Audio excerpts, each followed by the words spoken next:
afternoon. Good afternoon, our new Good chair. afternoon. Oh, Welcome to your Thank first chair. Thanks. Well, my first chair in observation. No pressure, Bree. Yeah. Oh, yeah. Andrea and Jennifer, we've got a whole lot of gang here today. This is great. We are well supported. We're just, I know that people are coming on from public and we welcome you. We're just going to wait for a minute or two to get, make sure that we have other folks. I think we're expecting Jim. Yes. Yeah. And I'm assuming Brenda didn't indicate she was joining us today, did she? She's often. Yeah, I'm not certain. No, I haven't heard that she is. Okay. So we'll wait for a minute or two.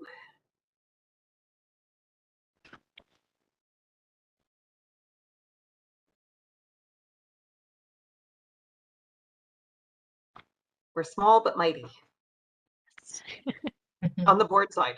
But with a big agenda. That's what I meant. A mighty agenda. That's what I should have said. Yeah. Yes. It really is fulsome. Yes. I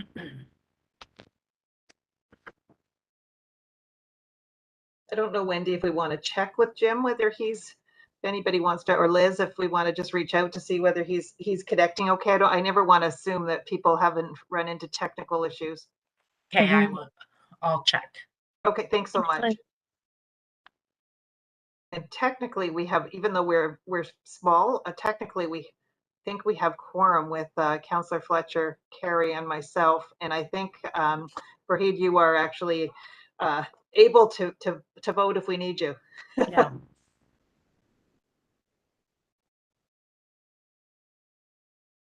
We'll just wait for one moment.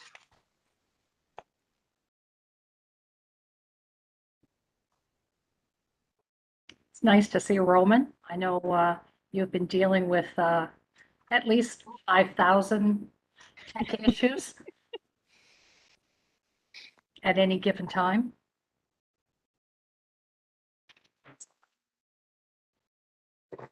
When in doubt, blame IT, I guess. right? Exactly. Great. Well, maybe I will start with the land acknowledgement and just starting to get into our agenda, if that's okay with everyone. And we'll just hope that that Jim is able to join us.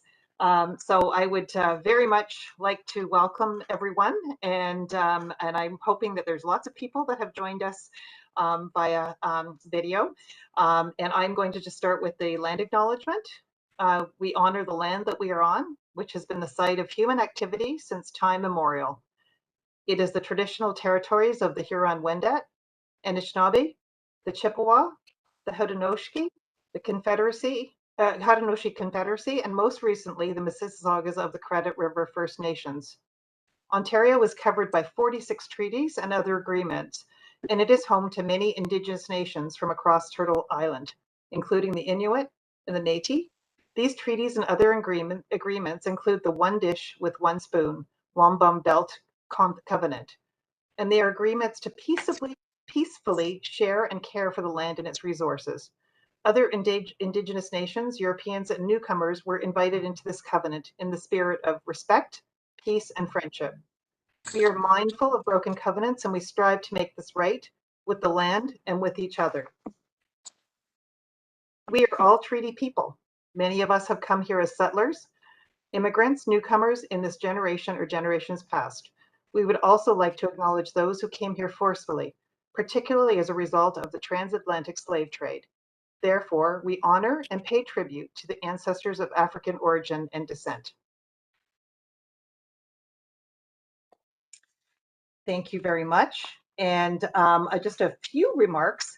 As I think, as we were gathering together, right, we realized that this is a very big agenda. And I don't know about you, but I always feel like September is like a new year. It feels like a new year, and I'm really excited to be meeting today to further the work of the Tenant and Quality Engagement Committee. There has, as you'll see from the agenda this afternoon, I just want to actually preface it that there's been a great deal of work that, although we didn't meet over as much over the summer, this was actually to allow actually a great deal of work to get initiated from our starting date in June. It's hard to imagine that we just actually became a corporation in June when I look at this agenda. There's been a great deal of tenant engagement over the last few months through the listening tours and connecting with tenants on proposed programming for the buildings. And we'll hear more about that and the planned engagement as we go through the agenda. There's a lot of recruitment that has also been underway as we develop this new corporation. Very pleased to say that Carrie was recognizing Wendy, that Wendy has been the successful incumbent for the communications, not for the communications, for the senior manager communications and external affairs, right? And we also have some other director positions that are underway: director operations, director engagement communications, health and wellness, and director policy, quality, and planning. And these positions will be critical for this committee and for other committees of the board as we continue the work, and for all the tenants that are our most important constituents. STAC has been meeting, our seniors advisory committee through the city, met in July and discussed the tenant engagement system. And there's a high level of agreement on parts of the engagement approach, and we'll be seeking additional consultation with STAC and other tenants over the next few months. The work is not complete, and we recognize that. There's another STAC meeting planned for September 21st, and I anticipate that it's going to be a busy few months for STAC as well. We're piloting a new tenant rep email system starting this week, and many other agenda items you actually will have seen ahead of you. The tenant will be talking about the tenant action funds, use of space, 100-day priorities, vacancies, community programs, the listening tour, the Health Commons report, quality improvement projects, and strategic planning. I realized actually going through this agenda that this committee is responsible for a lot. And I'm really glad that I have my partners with me, Carrie and Jim and Councillor Fletcher. And I know other members of the board are also often attend these meetings and are welcome participants. The other thing I would like to actually acknowledge is that I think that we're the first committee to have our new board chair attend. Is that right, Fareed? Is this your first board meeting, a committee meeting? Yeah, it is. It is. All right. All right. So I'm very, very pleased to introduce everyone to Fareed Amin, who is now the board chair for the Toronto Seniors Corporation, Housing Corporation, and will be chairing the next board meeting. And I think members of the public will get to know Fareed, and we're very delighted to have you join us today. I don't know if you want to say anything since this is your first meeting. No, thanks, Linda. It's a pleasure to be here, and nice to meet everyone virtually. I think I've had conversation with at least 50% of you one-on-one, but I'm hoping to complete it around in the next few weeks or so. And I'm looking forward to listening in to this meeting and chairing my first meeting towards the end of September. So it's based on what you've said, Linda, looks like there's a lot to be done and a lot in progress. So I'm looking forward to it. And thanks to you and your team and Councillor Fletcher and others and staff for all the work that has been done so far in getting to us where we are. So I'm looking forward to this. Thank you. Thank you, Fareed. And I do want to mention that our CEO Tom normally attends this meeting and is central in presenting updates. He is away on a planned absence that was coordinated before he started with us, and so he won't be at the meeting today. But we are in good company with Grant and Andrea and Wendy and a whole team of folks. Mary, we could not be better supported. And if I would be remiss if I didn't say right up front, having gone through the agenda and spending a few hours over the last couple of days going through it, I just was really remarking myself around all the support that we have and such a great team. So I would just want to thank you for putting everything together. It's not minimal, and we appreciate all of the work that you've done to date to actually help us with this agenda. So without further ado, I think can I just thank you, Please Madam do. Chair, Yeah, because no you problem. really do a great job. You do your homework, you're set up for the meeting. And I just, on behalf of the board and the staff, just thank you very much for your attention to all of this big meeting. and start Thank off. you. Thank you. Thank you, Paula. Thank you. Thank you. We start with a feeling of gratitude. Thank you very much. So we're going to move to our approval of the public meeting agenda. We have a small agenda at the end of this meeting that will be in camera that's mainly focused on some issues that involve finances and HR, but most of the meeting actually today will be in public. So we start with the approval of the public meeting agenda. Is there any, does it look okay from your perspective? And if you want to add anything to it, I'll just say no. But it's the substance behind it. So I'm going to assume we're okay with that. Can I have an approval of the agenda? So Carrie, moved. Councillor Fletcher, thank you so much. We're still looking for Jim. Hopefully he will join us, and we'll move from there. So we also ask you to look at the minutes of June. Sorry, I'm just going to ask first if there's any conflict of interest. Does anybody have any conflicts of interest? I don't have any conflicts of interest, Carrie or Paula. Okay, so no conflicts of interest declared. And then we'll move on to the approval of the minutes of the last committee meeting, which it's hard to believe was June 13th. Feels like yesterday, and it also feels like months ago from my perspective. So anything from the both the minutes, and you also have attached an action item that Wendy and I were trying to make sure was up to date, and we have some items that are going to come forward to today. Anything from the minutes? All right, so I'm going to assume that the minutes are good, and that's great because we've got some transitional people in the minutes, so so that the minutes are approved. And anything with regards to the action list that you want to talk about before, we will be talking about some items. If not, I think we'll consider that approved, and we will move into the operational updates. And Grant is here and is going to do an update on the TCHC first 100-day priorities and some other items. So I'm going to pass it over to Grant at this point. Thank you, Linda, and good afternoon, everybody. So Linda, through the chair and to the committee, I would like to go through each of these items individually. And there are 5 items under the operational updates. And then we'll take, we thought we would take questions individually for each of the items as we go along. So I will start with the first 100 days priorities report. And I'll provide a quick overview of each of the items, and then we can open it up for questions if that's okay. So in May of 2022, the board, TSHC board, approved the first 100-day priorities report. It was based on a significant engagement that was done prior to the launch of the corporation, where some of the immediate priorities were identified for Toronto Seniors Housing Corporation with the move into the new corporation as of June and for the first period. The plan was developed with significant input from the Senior Tenant Advisory Committee as well.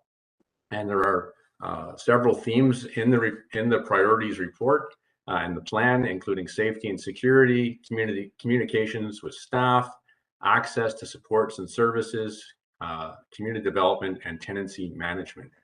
Within the update report provided to the committee today, we provide a status for each of these items and the specific actions that are in the 100-day priorities in the format that was presented to board back in May. And I'll just highlight a few of the summary status items. So from a safety and security perspective, we've included an update around FOBs and audit of FOBs, which is an item that was of interest, and that we have had some FOBs deactivated, about 191 through those audits, to ensure that the FOBs are properly being programmed only for people that need and should have access. We indicate some of the safety and security building audits that have been completed, 6 of them so far this year, and we're working with the Community Safety Unit at TCHC on planning for some additional audits for high needs buildings. And then later on in this meeting, you'll hear about the quality improvement project associated with safety and security. Under communications and staff, there was an item there around training. We are working on evolving our training plan within Toronto Seniors Housing Corporation. We're developing a new plan with the People and Culture Group within TSHC now, and it will address topics including customer service, accessibility, crisis management, technology, and others. And we're actually looking at refining an earlier view of the plan and developing that. And that will be available later this fall. Under access to supports and services, we do note in the report on the status that we have done 363 referrals for tenants. This is something that directly links into the integrated service model and some of the work that came out of that in terms of new processes. So 363 referrals since June. And so that's great. And now we're able to help connect tenants to supports with partners and agencies. And we're also looking to implement additional resources this fall to help tenants with unit prep and pest management. And I'll talk to pest management as well in the operational dashboard update later. It's also a quality improvement project. So there's a number of elements coming together on that front. And we believe that this will help tenants when it comes to dealing with the stress of preparing for pest treatments. And we know pest management is a significant issue that's been brought up in many fronts, including the listening tour. Under community development, I'll give a brief update on the tenant action funds. So back at the last board meeting, the tenant funds distribution policy was approved, and we implemented the tenant action fund portion from that. Since that date, we've reviewed and approved 17 tenant action fund applications for a total of roughly $14,000 in requests for a number of different types of items under the action fund for tenants, including things like equipment for the common rooms, some events such as barbecues and such. And we're looking to continue to improve our communications around how tenants can get access to these funds, can apply for these funds, and also the process to work through providing, in particular, where there are advances for tenants to be as quick as possible and timely in how we get funds to tenants before their events. So we're very pleased with the fact that we've been able to move forward on 17 of these and are looking forward to having more of these. Under the programming aspect of community development, there's actually another report on today's agenda around community programs. I'll just highlight that there have been a number of programs that we've been able to put back into place. We'll call it post-COVID restrictions, working with tenants on the use of space approach, the policy and process. This is something we worked earlier on with the STAC, a Senior Tenant Advisory Committee, on as well for an interim process for this year. And I'll give a more in-depth update on the community programs report later on. We've moved forward on this, and that has included a number of tenant engagement sessions as well to support programming considerations. And then also there's been the listening tour, which is a separate report on today as well, where Tom has been out and he's been to 22 buildings so far and approximately 600 tenants, and a number of key learnings from that, which I know has been really, really important.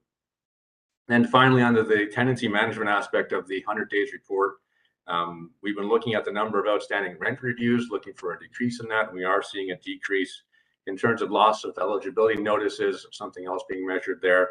There have been 46 of those since June. That is also decreasing. And an aspect around helping support tenants who filing their taxes is upcoming. So overall, we've had some progress on all of the aspects of the first 100-day priorities. And we do acknowledge that the initiatives that are part of the 100-day priorities, many of them will require longer-term actions as well. So these are initial steps since transition and an indicator of some of the progress, and we know that we can build upon this moving forward. I'll now open it up for any questions on the first 100 days report, if that's good. Thank you, Carrie. Yeah, thank you, Grant. This is a ton of work, and it's great. Under access to supports and services, very welcome news about allocating 4 full-time employees to provide pest control support, including prep assistance to tenants who really need it. I'm assuming that's at no cost to the tenants. Is that correct? Yeah, so we've reallocated within the existing allocation of the operations team. That's absolutely wonderful, because as often has been the case, tenants have been expected to pay up to $800 for that type of assistance, and most simply can't. Just one other point, on page 15, under the just under the first 100-day priorities, and then when you get into the bullet points, the fourth bullet point down, tenants want streamlined access to TSHC's community and health partners to get access to the support services they need. I'm going to suggest that we remove TSHC from that statement because we're still in the process of getting contracts together. And as we know, it has to be with a lot of tenant involvement. So they aren't really agencies in place at this time.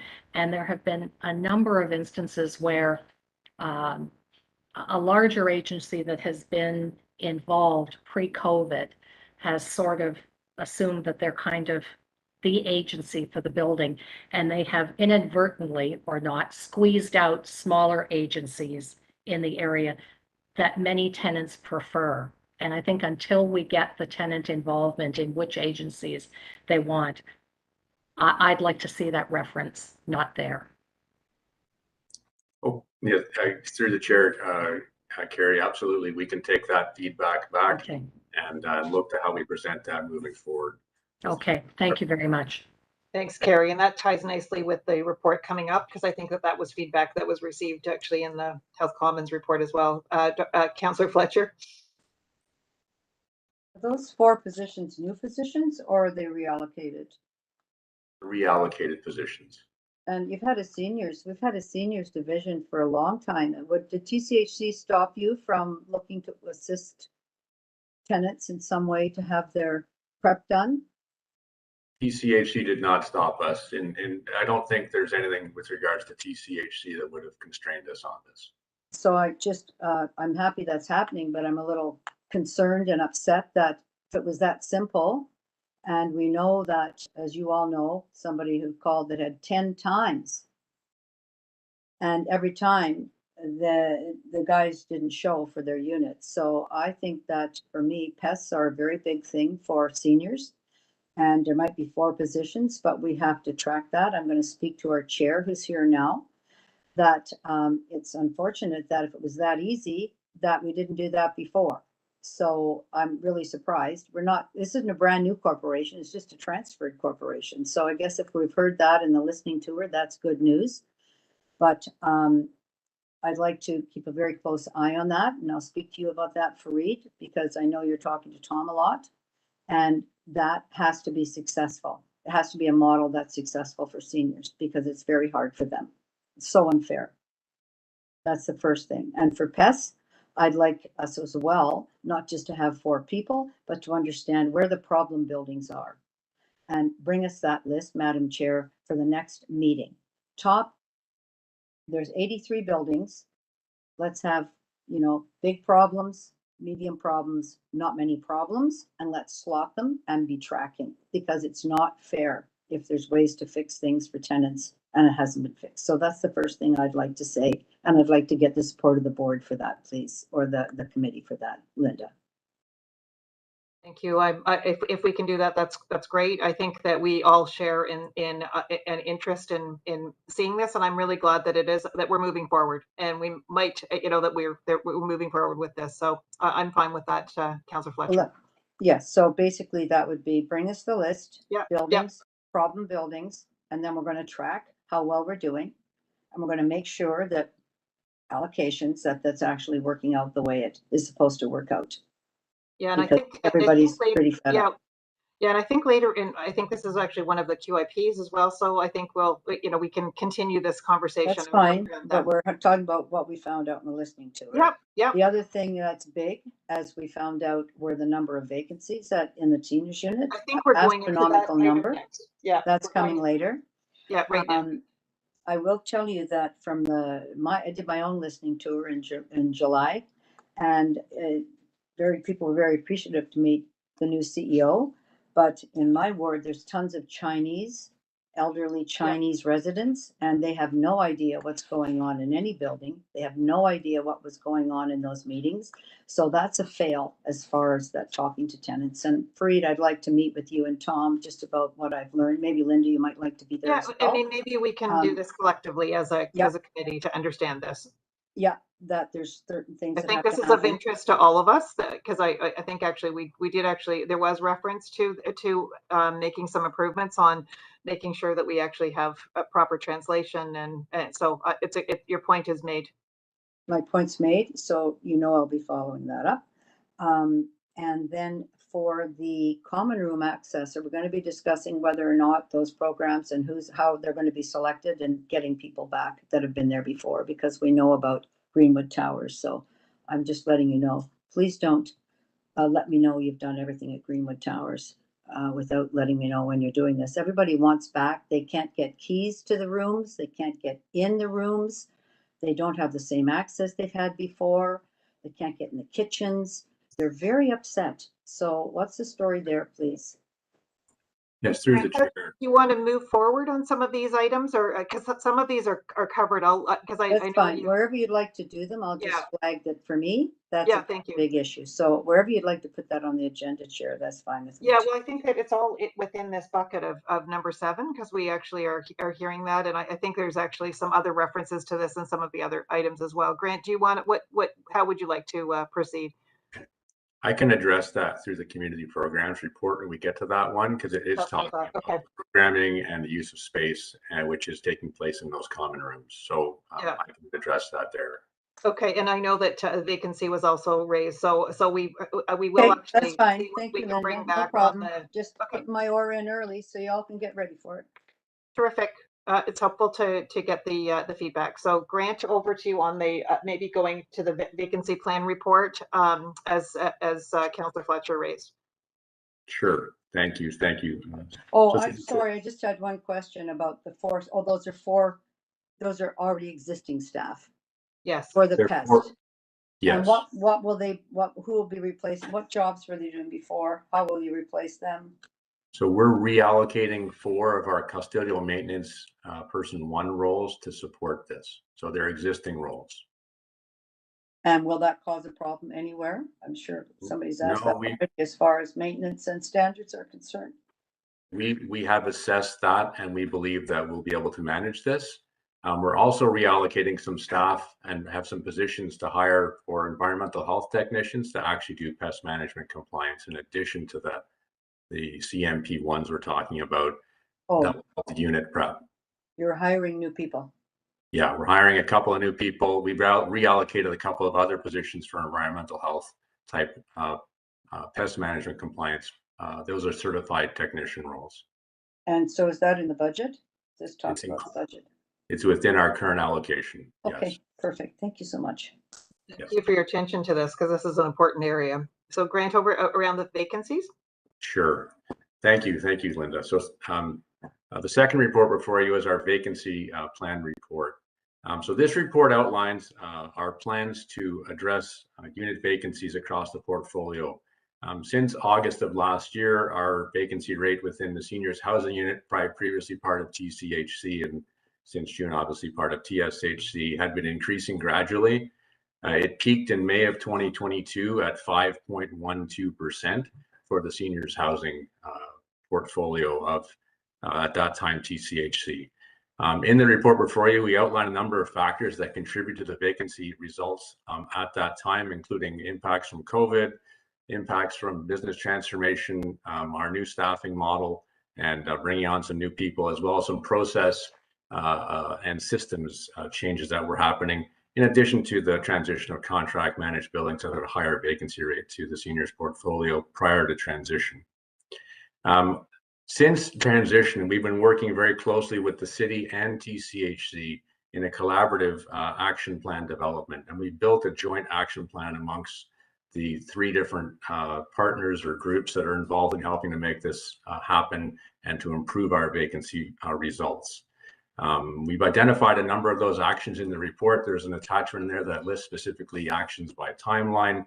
It includes looking to address gaps in process, optimize our turnaround times, how we're allocating our resources to the work, looking at simplifying processes, looking at batching certain aspects of the processes where we can to help bring things more timely and get it done faster, ensure more timely follow-up from staff. We reviewed codes in the systems, reporting, system training, and education. We've made significant effort since June on this, and we've started to realize an improvement in our vacancy rate. So in May, we were at 5.12. In June, it dropped slightly to 4.99. In July, it was 4.62. In August, it's 4.23.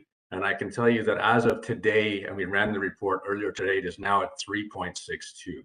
So since May and transition date, we've dropped it 1.5% over the last 3 months. And that's due to some of the significant efforts that I've just gone over and are articulated in the report. In the report, we acknowledge that this is an area that needs to have continued focus going forward. So we've projected that we'll get to a vacancy rate of 2.79% by the end of this year and 2% by April of next year. We're already well on our way to those targets. One of the things about vacancy, addressing vacancies, is the actions you take now, usually you'll see the impact of those a little bit down the road because it takes a bit of time for them to actually come to life in terms of some of the things that we've been doing. And we're starting to see that. So I know in working with the city and working with TCHC, there's been good support to help move forward on a number of these things. And it is a joint effort because of the way that the process works. And we're very pleased with the progress to date, but we will continue to focus on this to ensure that we get this rate down even further to the targets that we've articulated. So I'll open it up for any questions. Thank you, and welcome, Jim. It's nice to see you. We're just on the vacancy reports, and I was encouraged to see the focus on this and the improvements over a short period of time. And I think the goals are, we have to keep our eyes on this, as you said. Any questions, Carrie? Yeah, I'll echo those comments, Grant. This is tremendous progress, and obviously based on an awful lot of work. Pest management seems to be coming into everything. I think it permeates absolutely every topic we're on. I'd like to ensure that we have a good, effective working relationship with everyone on the operational side who's responsible for vacancy rates and pest management. There have been many instances where units are turned over so quickly after someone passes, and the units are actually infested, and an unsuspecting new tenant comes in and is in for a terrible surprise. And this has happened quite frequently. And part of it is, and I know we'll get into later in the report, and certainly in the pest management working group, there are problems with some of the service providers, with some of the vendors who may be saying, someone can look at a vacant unit and say, yes, this had 2 treatments recently, but if they were ineffective, then the unit has a real problem. And sometimes in our haste to turn the unit over, we may be creating a problem. So I just want to ensure that there's some real cooperation there between the groups. Yes, through the chair. Thank you, Carrie. And yes, we are through city bylaw. We do have to treat the units when they turn over. However, and I'll talk a little bit about this when I get to the operational performance dashboard. We have started an audit associated with the pest management services. That's fantastic. From TCHC to look to ensure compliance with what we're expecting in terms of outcomes. And you'll see some of the data there initially on pest management, and then further to Councillor Fletcher's point earlier, more detailed data can be forthcoming at a building level. Yeah, that's fabulous. Thank you. Great, thank you.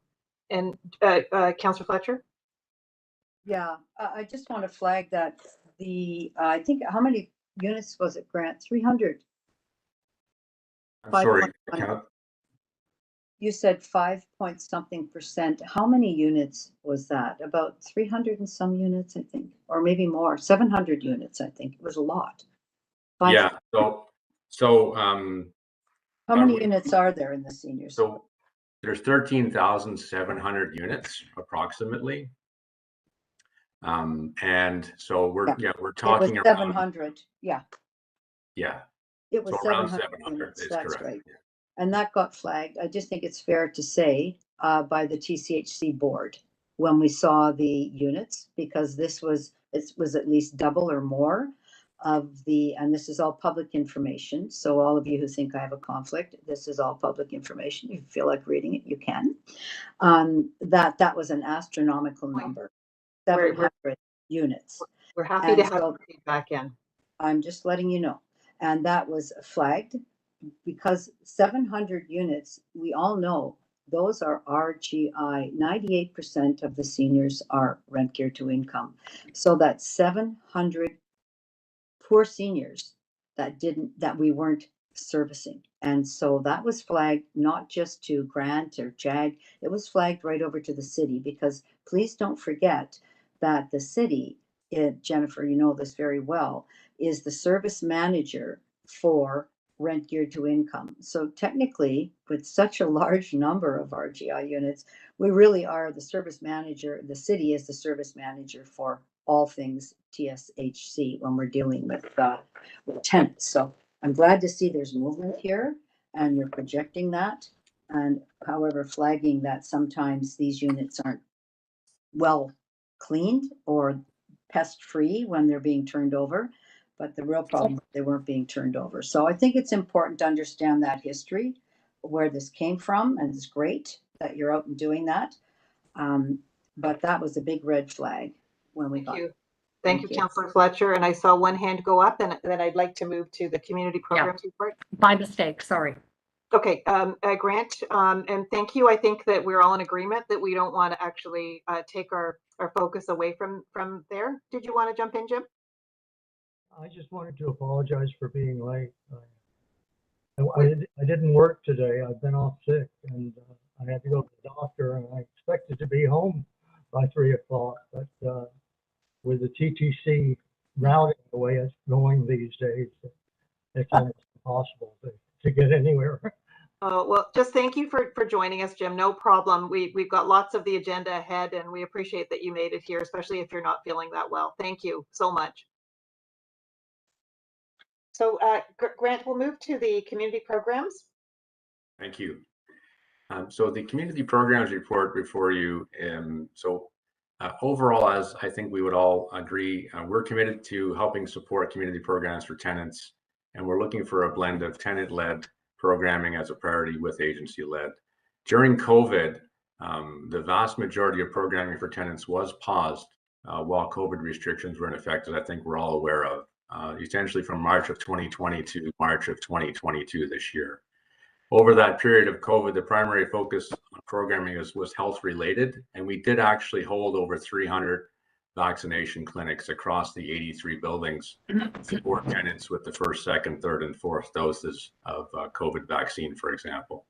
So, which was, the focus, and rightly so at the time. But since COVID restrictions were lifted in March of 2022, we then wanted to, and with a lot of interest, and we know we've heard this through the listening tour as well, even since then, for programming to be reinstated and restarted. And this would include the renewals or the consideration of the renewal of programming that was in place pre-COVID, where feasible, and also a focus on tenant-led programming going forward. Back in April of this year, in April 2022, we actually took an interim approach to the Senior Tenant Advisory Committee as to how to approach this program renewal time prior to transition to the new corporation.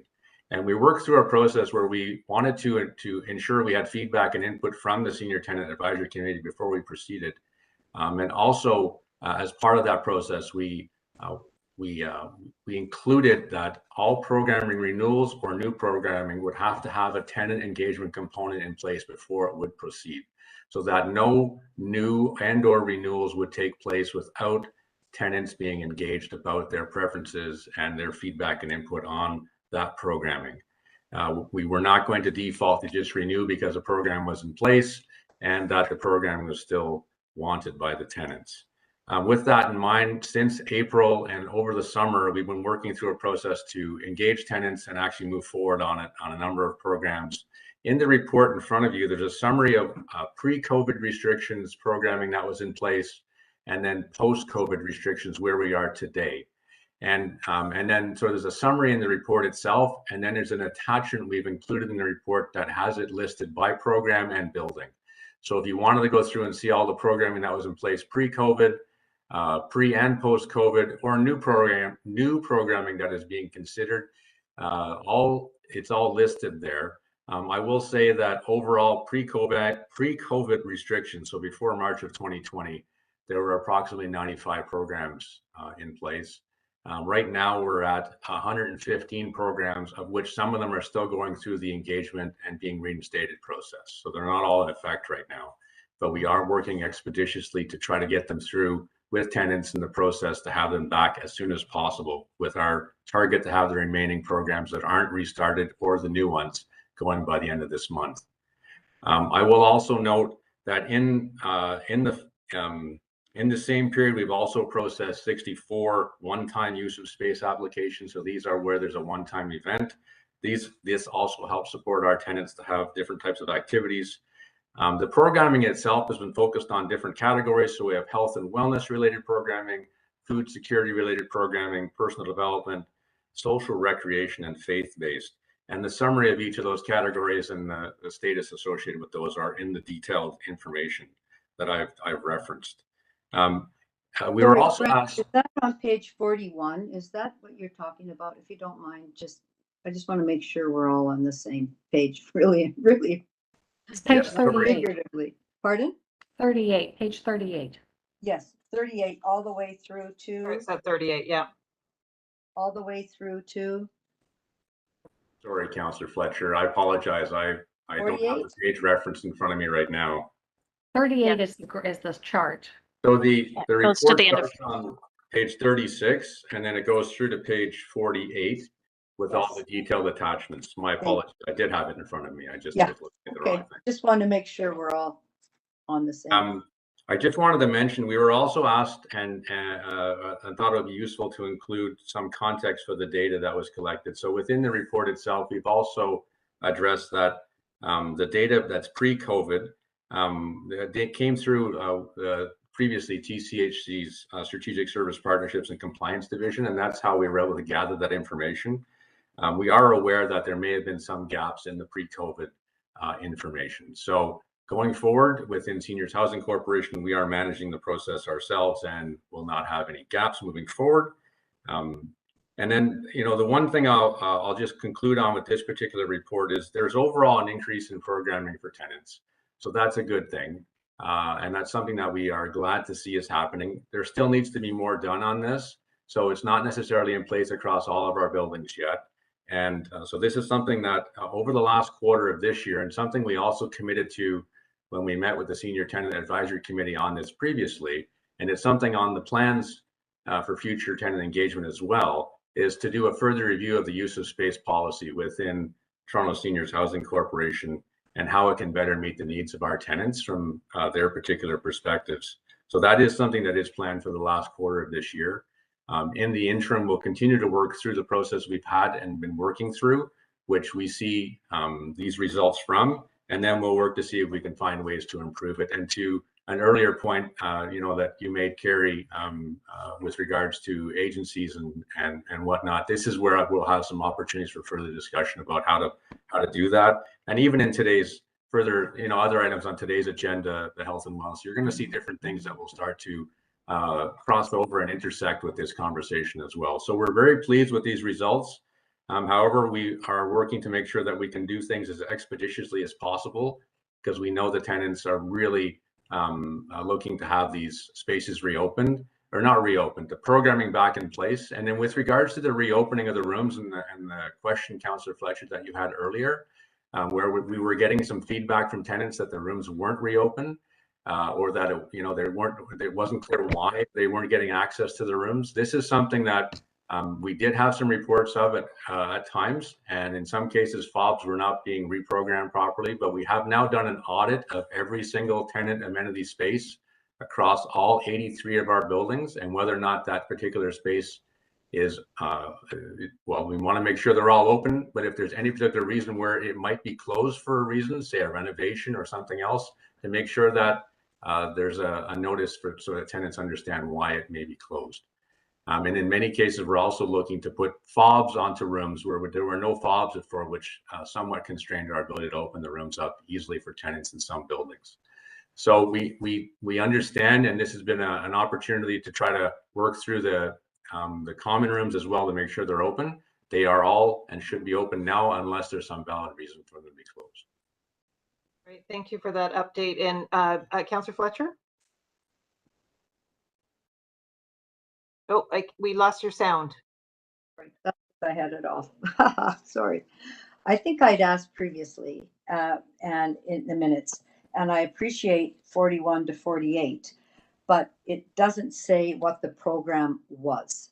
So those of you who aren't counselors aren't in all these buildings all the time, but tenants and counselors generally are, so we kind of know exactly what's going on. And I had asked for, let's take an example of 266 Dawnlands. That's wood green programming. What programming was that?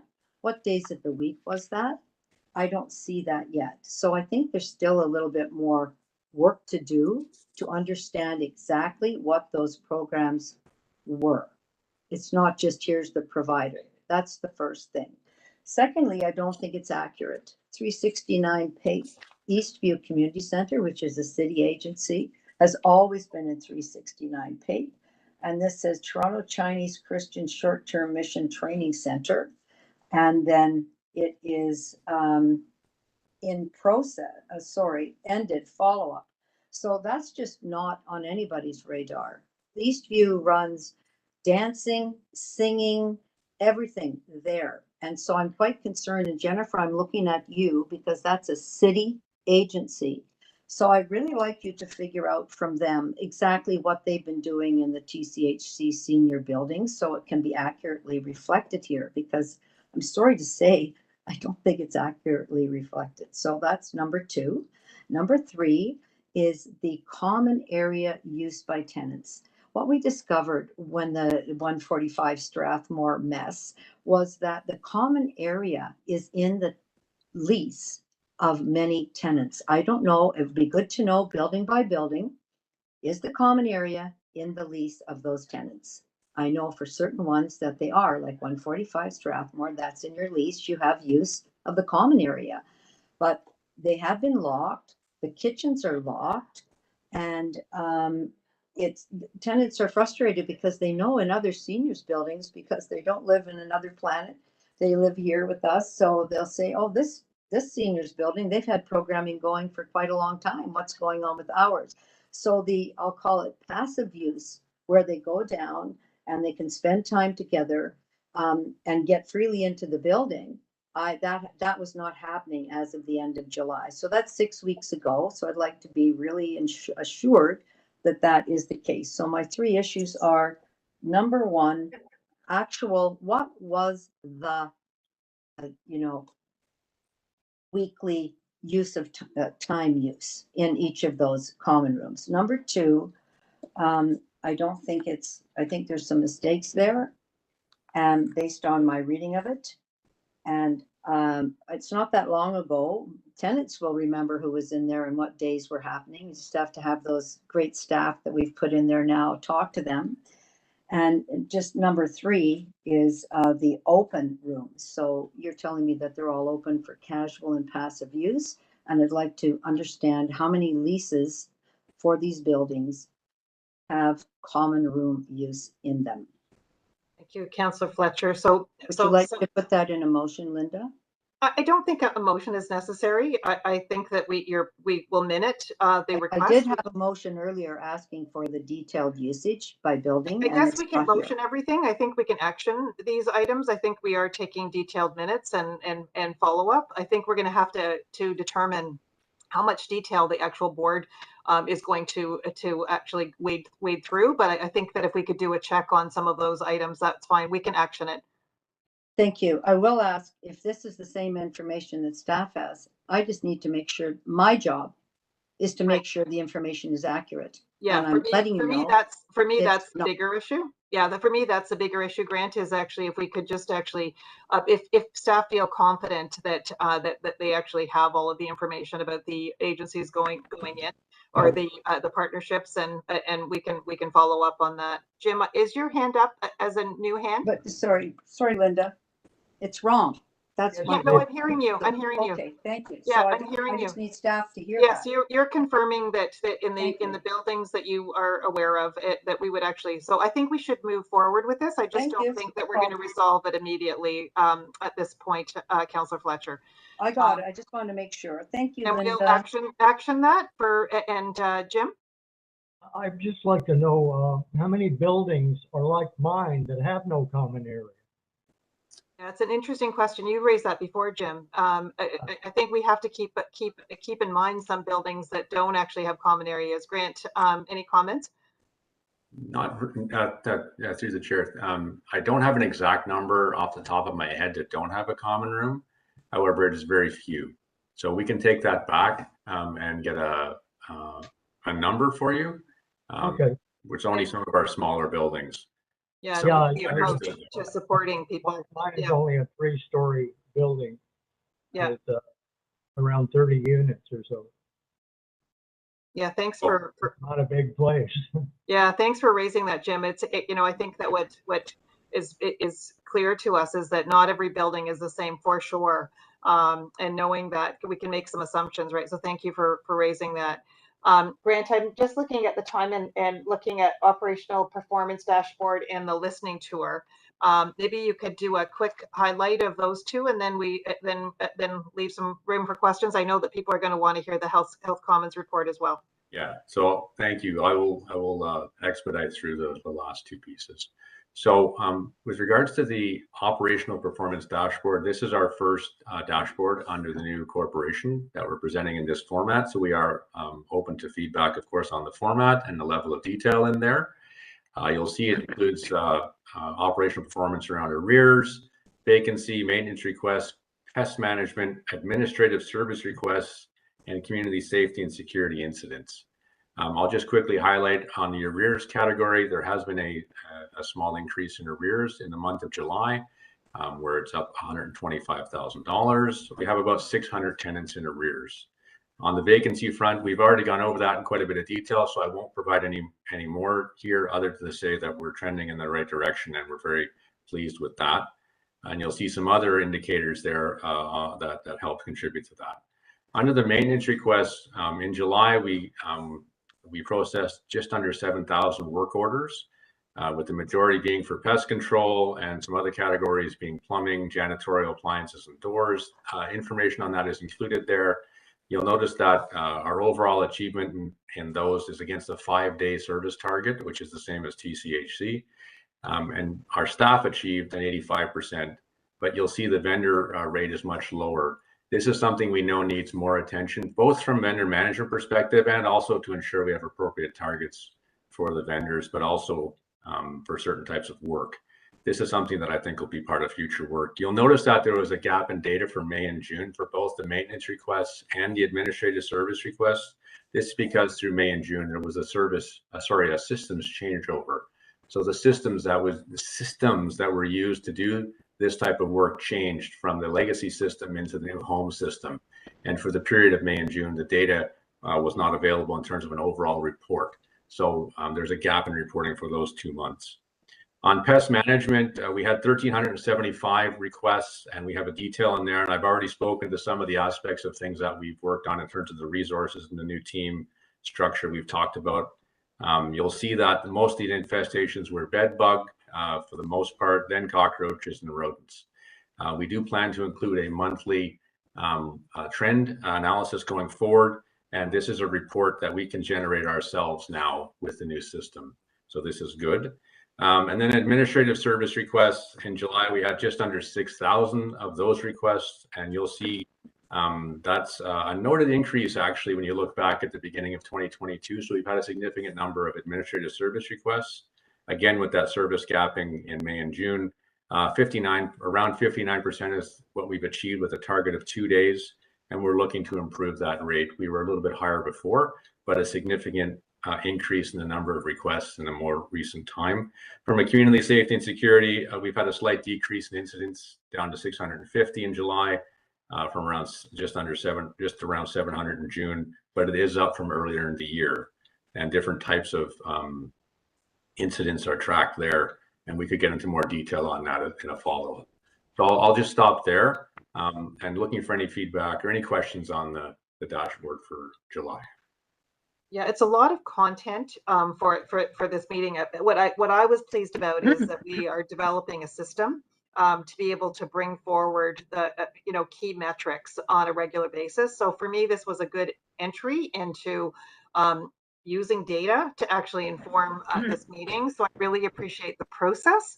And I think that what we'll have to do in the future is provide a little bit more time to delve into some of the content. But the process was actually very encouraging. Councillor Fletcher. Just we used to really have where are the reds? Do you know what I mean? That's really what. So adding that, yeah, the board needs to know. Not the big overview, but just as we found out with the vacancies that there's a big red flag on something. And that's what, and I'm sorry Tom isn't here because this is our first big meeting and there's so many things here, but between Grant and Fareed, I think it's really critical that we understand that we're getting flags and not just all the same, right? Red, yellow, green, that would be great. Thank you.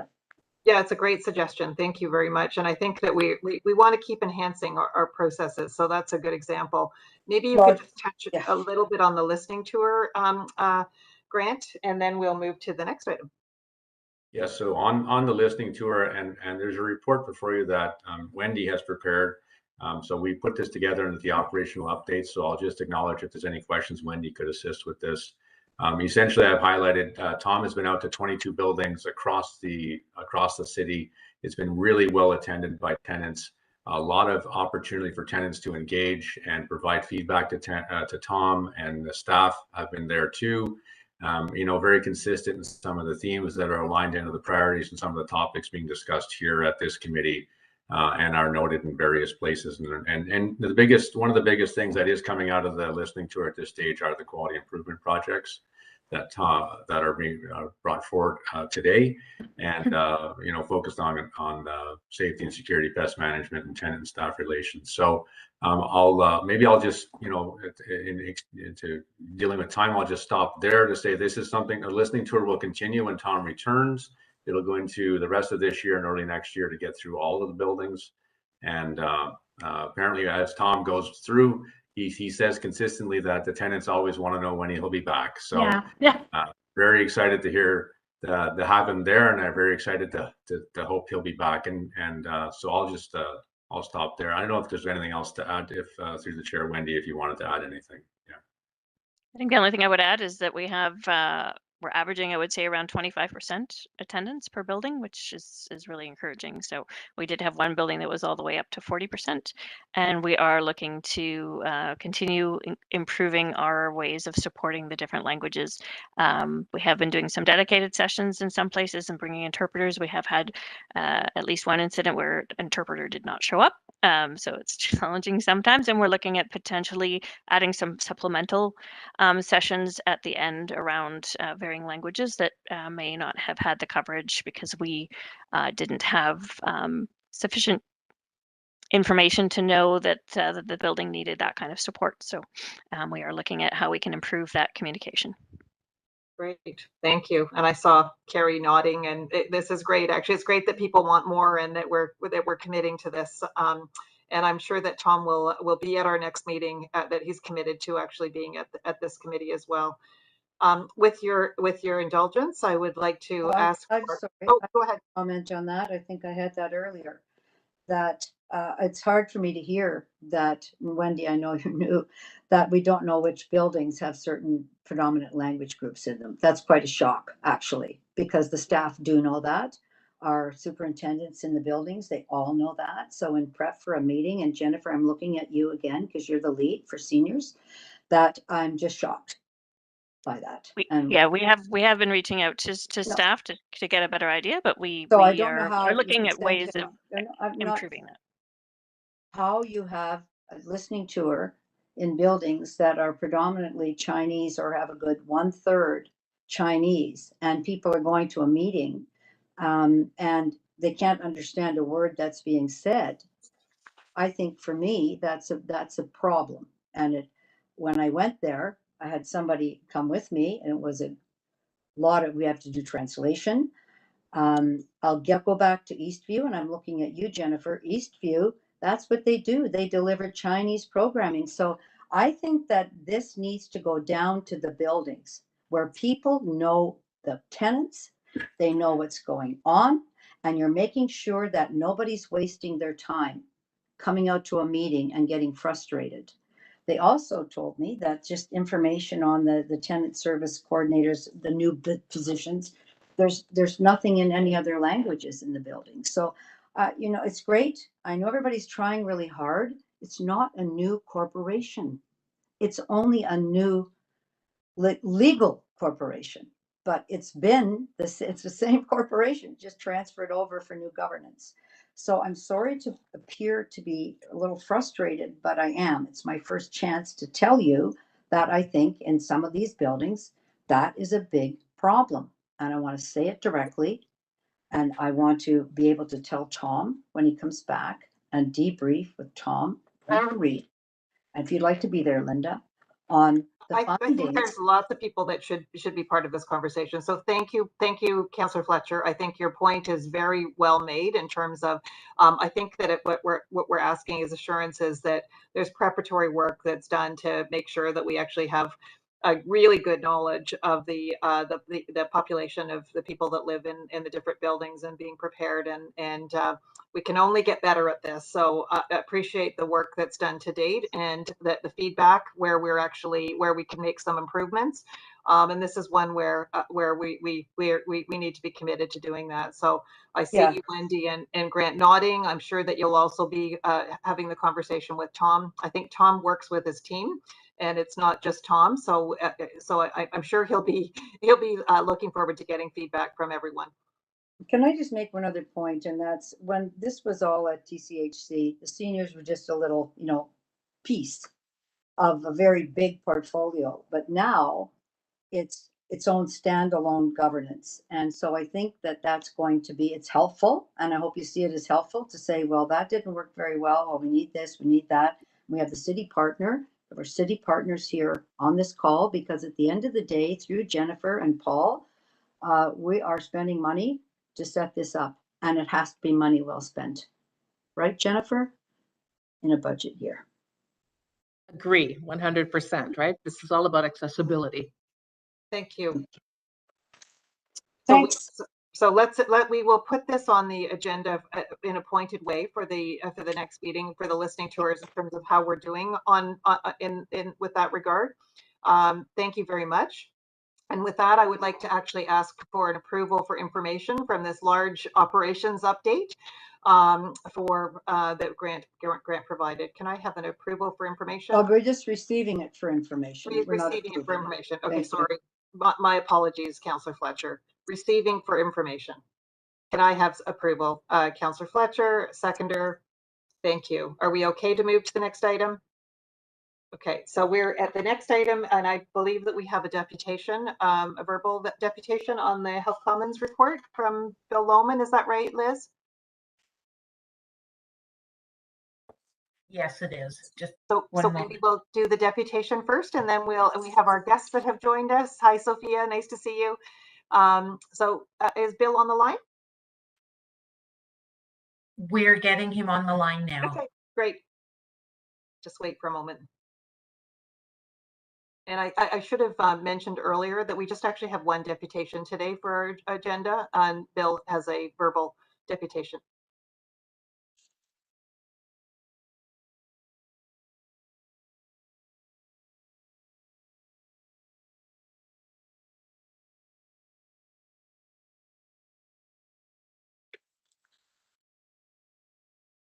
Hi, Bill, are you there?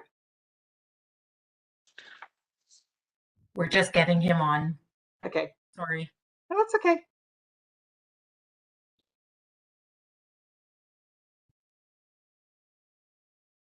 Can't hear. He hasn't come on yet. We're just waiting. I hear a voice. Oh, do you? Okay. Uh-oh. We have help for that. Bill Lohman is now on the line for item number 9, Health Commons Report. Hi, Bill. It's Linda. You can go ahead with your deputation. Oh, hi, Linda. Thank you. And good afternoon, Madam Chair and QTE members. And welcome to Mr. Fareed Amin as the new chair of the Seniors Housing Board. And thank you for the opportunity to be heard today. My name is Bill Lohman. It's nice to see you all again. I hope everybody has collected some nice vacation memories over the summer months. But as Linda pointed out earlier, September is a back to school, back to business month. And the preceding reports have shown that staff haven't been idled. But there were, just hearing it, there were just a couple quick little points that stuck out with me that I was unaware of. And in the 100-day report, it was talking about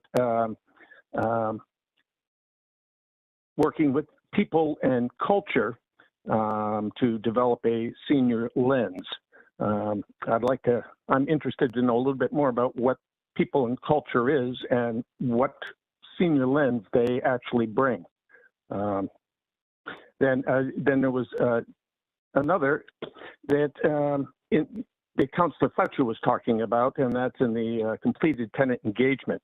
And there were 2 points there about how tenants may have been given their permission, or how the permission was given.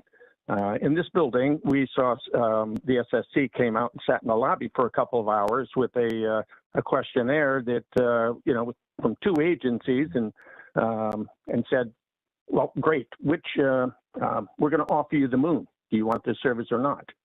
When in fact the agency had no plans to do that. They had a very narrow focus in mind. And there was another on page 45, the Vibe Arts. That is that's a very interesting question there because it raises real questions about fair ethics when it comes to the use of senior funding and who's using it and for what.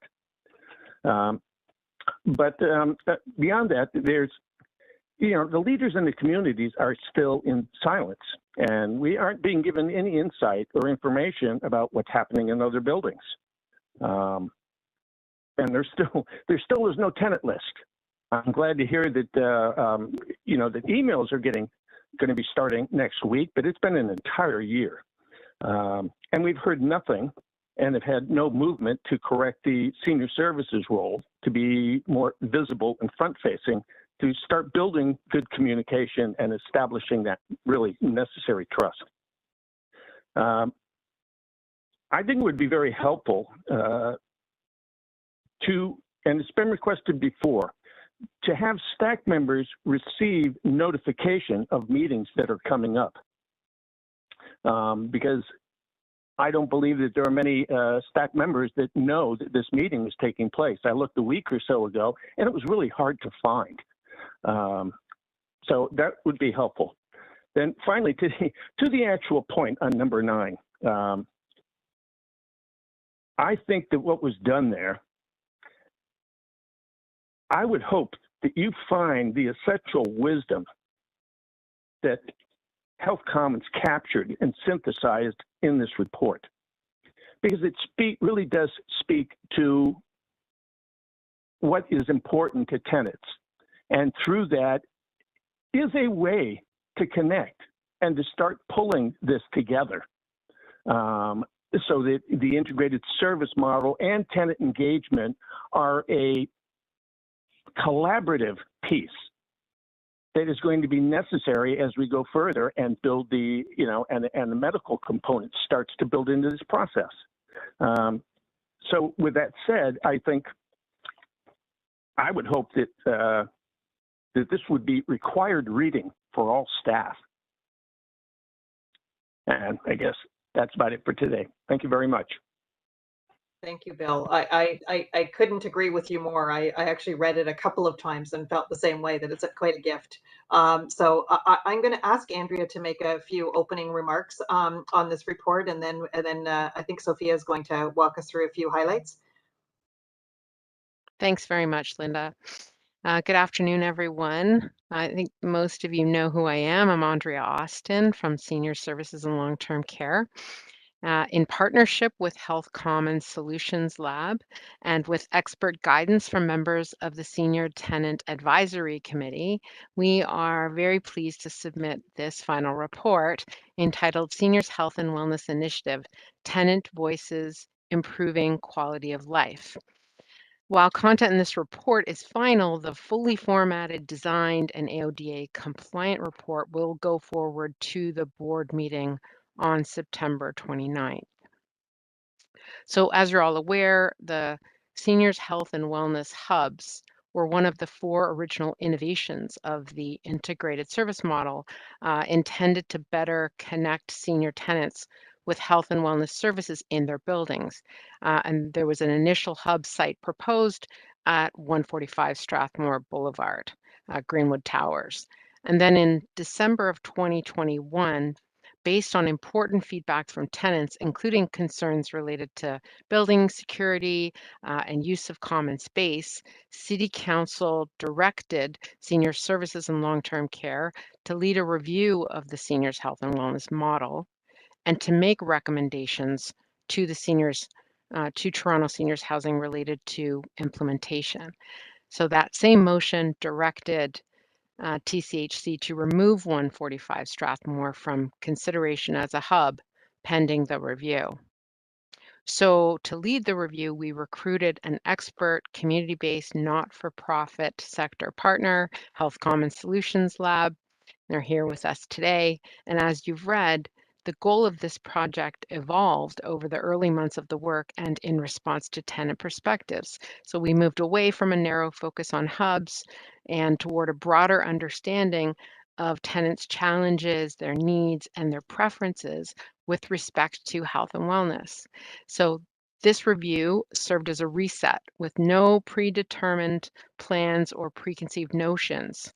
And we did that to ensure that any and all directions related to health and wellness were meaningfully driven by tenant voices. So to that end, Health Commons engaged 87 tenants over the spring of this year under the close weekly advice and oversight of STAC. And based on those engagements and after positive feedback at the June 30th board meeting, Health Commons has brought back a final report, including key insights, 34 recommendations, and some strategies to move forward. So we bring this report forward for information with recognition that the full implementation of the recommendations will take time, collaboration, and will be subject to financial considerations.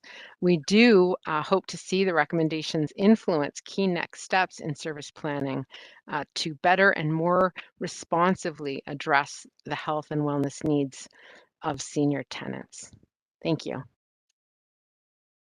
Thank you, Andrea. And I know that Sophia and Sonia, you're not going to be doing a presentation on this, but is there any reflections that you would like to make? I would just like to say thank you for completely top ending this and making it a different report than you were asked to actually do.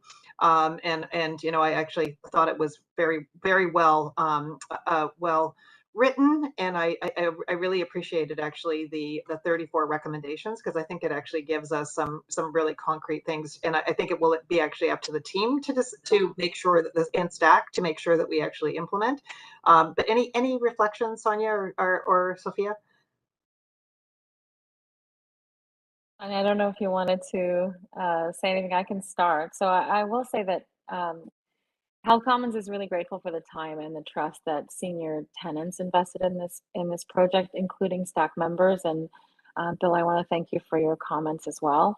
And we're really grateful for the opportunity to have worked through a process that we hope actually authentically represents the voices of the people that we spoke with. We also had a really strong collaboration with the city and with the Toronto Senior Housing Corporation, and I think that has helped us land in a place that provides recommendations that are usable. We have heard from senior tenants and TCHC stakeholders that the transition to this new corporation is really the opportunity for a significant reset, for the relationship between tenants and the housing corporation to feel very different from before. And we've certainly heard from Councillor Fletcher that these are the same buildings, they are the same people, they are the same tenants. But we also know that social systems and organizations are socially constructed, and this is a moment for reconstruction. And so we are hoping that the recommendations that have been put forward in this report offer some suggestions about how this reset can happen, and to show that it's happening to tenants. It's critically important that all the way along they see evidence. And that will mean testing out new ways of building community and organizing health and wellness supports on the ground in each building individually in ways that work for the seniors in those buildings. Health is local, it always has been, it very much is in this case. We went into this engagement process wanting to know what services and supports senior tenants want and need. And what we heard instead is about how participation and voice and ongoing influence in decision-making are themselves critical interventions in improving health and wellness, and that they help to avoid creating solutions that really don't work for people in the real world. So the voice of people, and including the voices of people, is in and of itself a critical health intervention. So this report articulates why we think all of those matter, but also how you can go about it. We're here to answer any questions that you might have, and hope to be able to support you in this endeavor, because it is so important and touches so many people. And I want to say again, thank you to Sonia for her many hours of above and beyond dedication, clear writing, and a real commitment to doing right by the people that she was speaking with, because I think that it emerges well in the report. Thank you. Any questions? There's so many things that one could say, but any questions from anyone? Carrie, Jim, does it resonate for you? Absolutely. It's a fabulous report. The job, Sonia, and the job you did is wonderful in turning everything around, but really capturing the spirit, and not making people feel as though anything was predetermined. You listened. It's wonderful, and a good starting point for us. Great. Yeah, great to have it at the beginning. I think it's a great that they've asked tenants instead of just imposing something on tenants. Because like I said before, my elder said that the road to hell is paved with good intentions, and to do unto others as you would have done unto you is not the right way to do it. Do unto others as they want to be done unto. And I think this is a really good start. Thanks, Jim. I just have one question. How did you interface with some of the larger language groups that I know in my ward, large Chinese segment there? How did you do that, and what kind of contact did you have? Sonia can speak to the sampling and to the broad representation of many languages that are spoken. Go ahead, Sonia. Yeah, so what we did is we worked with the SSCs in many of the buildings to identify. Sorry, I can't hear you. I can't hear you, Sonia. Speak up a little bit. Thank you. It's just my speaking? Okay. Maybe you're just not close enough to your mic. Okay, I'm not on mute, I don't think. No, you're not. So that's the first impulse, is to check the mute button. So I think the commitment to language groups was to reach out to people, and anyone who came back that wanted to participate, we would then facilitate in their language. So it looked different in different places and with different languages. So as we worked with SSCs in identifying people who are tenant leaders in their buildings, in their communities, and if they wanted to participate in Russian, then I organized a way for them to participate in Russian. So it was really that straightforward, and we worked with community organizations as well as professional translation services to deliver on those conversations in the language of choice. And sometimes that was one-on-one interviews, other times it was group conversations, but it was really the tenant leaders that tenant leaders and the SSC support that helped us identify which languages and when to deploy them. you. Thank you. So some great feedback for our team as well. Grant, I wonder the next steps. You know, so I think somebody said, I think Bill said, required reading for all of the all team members. I think it's more than reading. I think it's actually believing and acting. Grant, what's the next steps? Thank you. Thanks, Linda. So as a next step, I think it would be, so I just want to concur with the report and the value of this particular report. And again, I also extend a thank you. This is a really important report for us going forward. I think it would be prudent for TSHC to now take this report, look at and work with all of the recommendations in this report and analyze how we can move forward on those going forward and bring back a summary of that to this table at the next meeting or a future meeting. And that will include involving, again, further stakeholders and STAC, for example, on the next steps too. So I think those are a couple of key next steps that we should undertake, including sharing the report out more broadly. I know that they are working on a more visually designed version that will be also available and shared out more broadly as well. And we can help support that as well for our tenants and for any other stakeholders in our own team to be able to also consume and review that.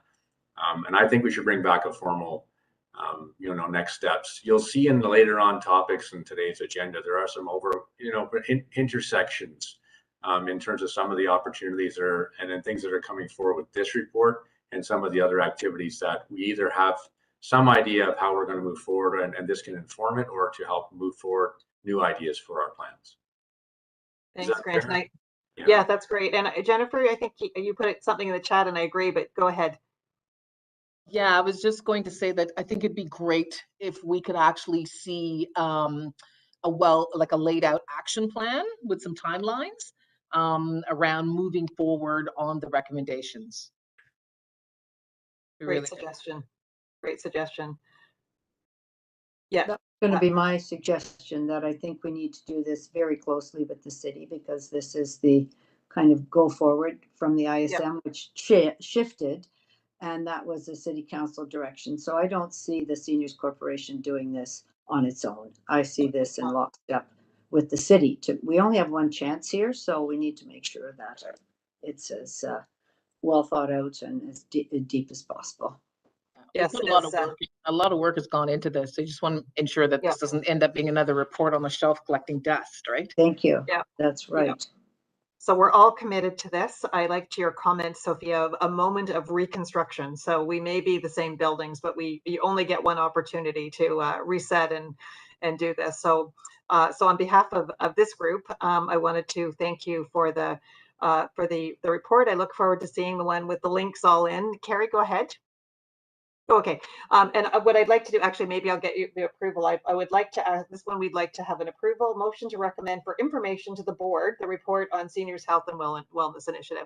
And maybe we can actually add to that board report our recommendation that we have a clear action plan that accompanies it. So Carrie, would you be? So moved, sure. And a seconder? Jim, thanks so much. All in Sorry, favor? Linda, is that clear that it's in consultation with the City Seniors Directorate? We can add that. I think we need to be really clear. Okay, great. I'd like Thank that you. added in there. Added. Good. Terrific. Thank you. All in favor with that addition? Terrific. And thank you, Sophia and Sonia, who I think if you're welcome to stay, because you're actually now been immersed into our culture. But you're also, I also realize it's 4:23 and you may have other activities. So thanks so much. Thanks for this opportunity, everybody. Thank you. Bye now. Thank you. Carrie, Jim, Bill, thank you. Great. Thank you. And so we're going to move on to the next item, and you'll recall actually that not only is this committee responsible for tenant engagement, but we are actually the quality committee, and I'm very excited that we're actually going to be moving into some more structured approaches to quality improvement. And I think the next item Mary's going to take us through because we haven't talked a lot about how we're going to do this. So over to you, Mary. Welcome. Great, thank you very much. And I'm going to talk about getting up and running 3 quality improvement projects. I'd just like to say to begin that, as you will know from previous discussion in the meeting, these issues are not new and there is already a lot of work being done on them. But the purpose of a quality improvement project is to bring even more focus on these key issues and areas and make sure that there's ongoing tenant input into understanding the issues and what the possible solutions are, and also monitoring progress on any action plans that are developed. So it's not the beginning, but it is a way of bringing what I would call structured and disciplined approach to quality improvement in these key areas. I don't want to go through every single slide, but just to look at starting on slide 4, 5, and 6, those slides talk about work that is already being done or immediate actions. And while they're a little bit different for each project, basically they start with gathering all the information that is available on the topic, what is currently being done, and very importantly, gathering as much. Sorry, Amber Alert. I think everybody's getting an alert about an active shooter. And getting as much detailed information as possible. And so, for example, in pest management, we already have better and more detailed information than we had even a month ago. And we'll be following up on the kind of thing that Councillor Fletcher is asking for on the status in each individual project. And then we also think that it's important to look elsewhere for best practices. And I know that there are opportunities to do that in all of these 3 areas to see what other public housing providers and others are doing to really move things along. So the immediate actions would really play into, if you like, the beginning of the work of the quality improvement project teams, so that when they come to the table, they have as much information as we can gather to get them started, and then they can continue to look for additional information that will help them really understand the issues and look at solutions going forward. And I think, as we all know, these issues are not new, and I think we hear frustration that they haven't been solved, but what we want to do is see if we can find any new actions that can move the solutions along. So just looking quickly at slide 7, it looks at the actions to date, and that's something that again, the groups would have at their disposal as they get started. So we want to make sure when we set up these committees that we recognize that we are still linked with Toronto Community Housing, and that we involve Toronto Community Housing in working on these projects and working with us, and also recognizing that we will continue to learn from each other. So there will be some learnings, we hope, from these projects that are also helpful to them. So we will ask them to participate, and we will look at the resource implications for the proposed solutions, of course, but try to find solutions that can be worked within as much as possible within existing resources. And we know with all of these areas, there is a lot of existing resource already at play, and we do want to make sure that the resources that are already available are used as effectively as possible.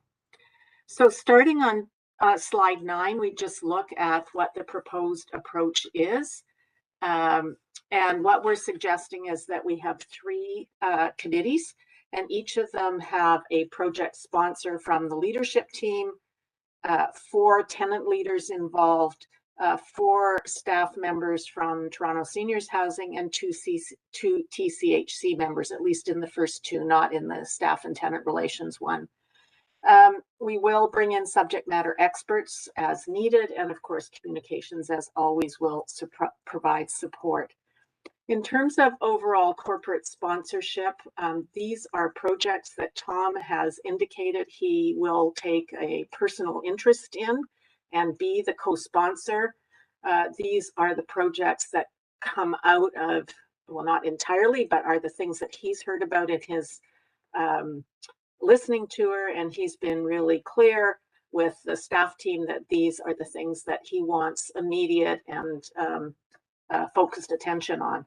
We're also suggesting that one of the tenant board members be the co-sponsor with Tom to oversee the progress of these projects and to make sure that if anything is going off the rails, that they get refocused as quickly as possible.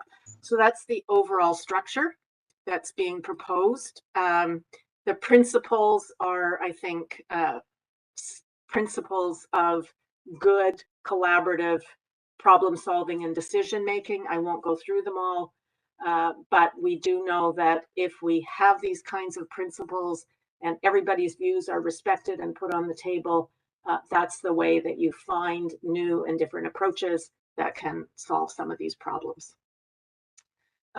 Starting on page 12, we look at the suggested roles and responsibilities of the corporate sponsorship. The leadership team project sponsor will be actively engaged with the with each of the committees and provide the leadership on a more day-to-day basis for each of the committees, and ultimately be responsible for bringing forward recommendations to the board on how to proceed, and work with the teams to find the solutions. The tenant reps, I'm on page 13 now, will certainly bring their knowledge and experience to the table and provide guidance from the tenant's point of view on how to communicate with other tenants about the projects. And we think be champions and be willing to speak with other tenants about the work and get the input that other tenants may have. And the staff champions, in some ways, the same thing. They will be the champions. They will be responsible for getting input from staff members, looking for solutions and attending the meetings and actively promoting the projects.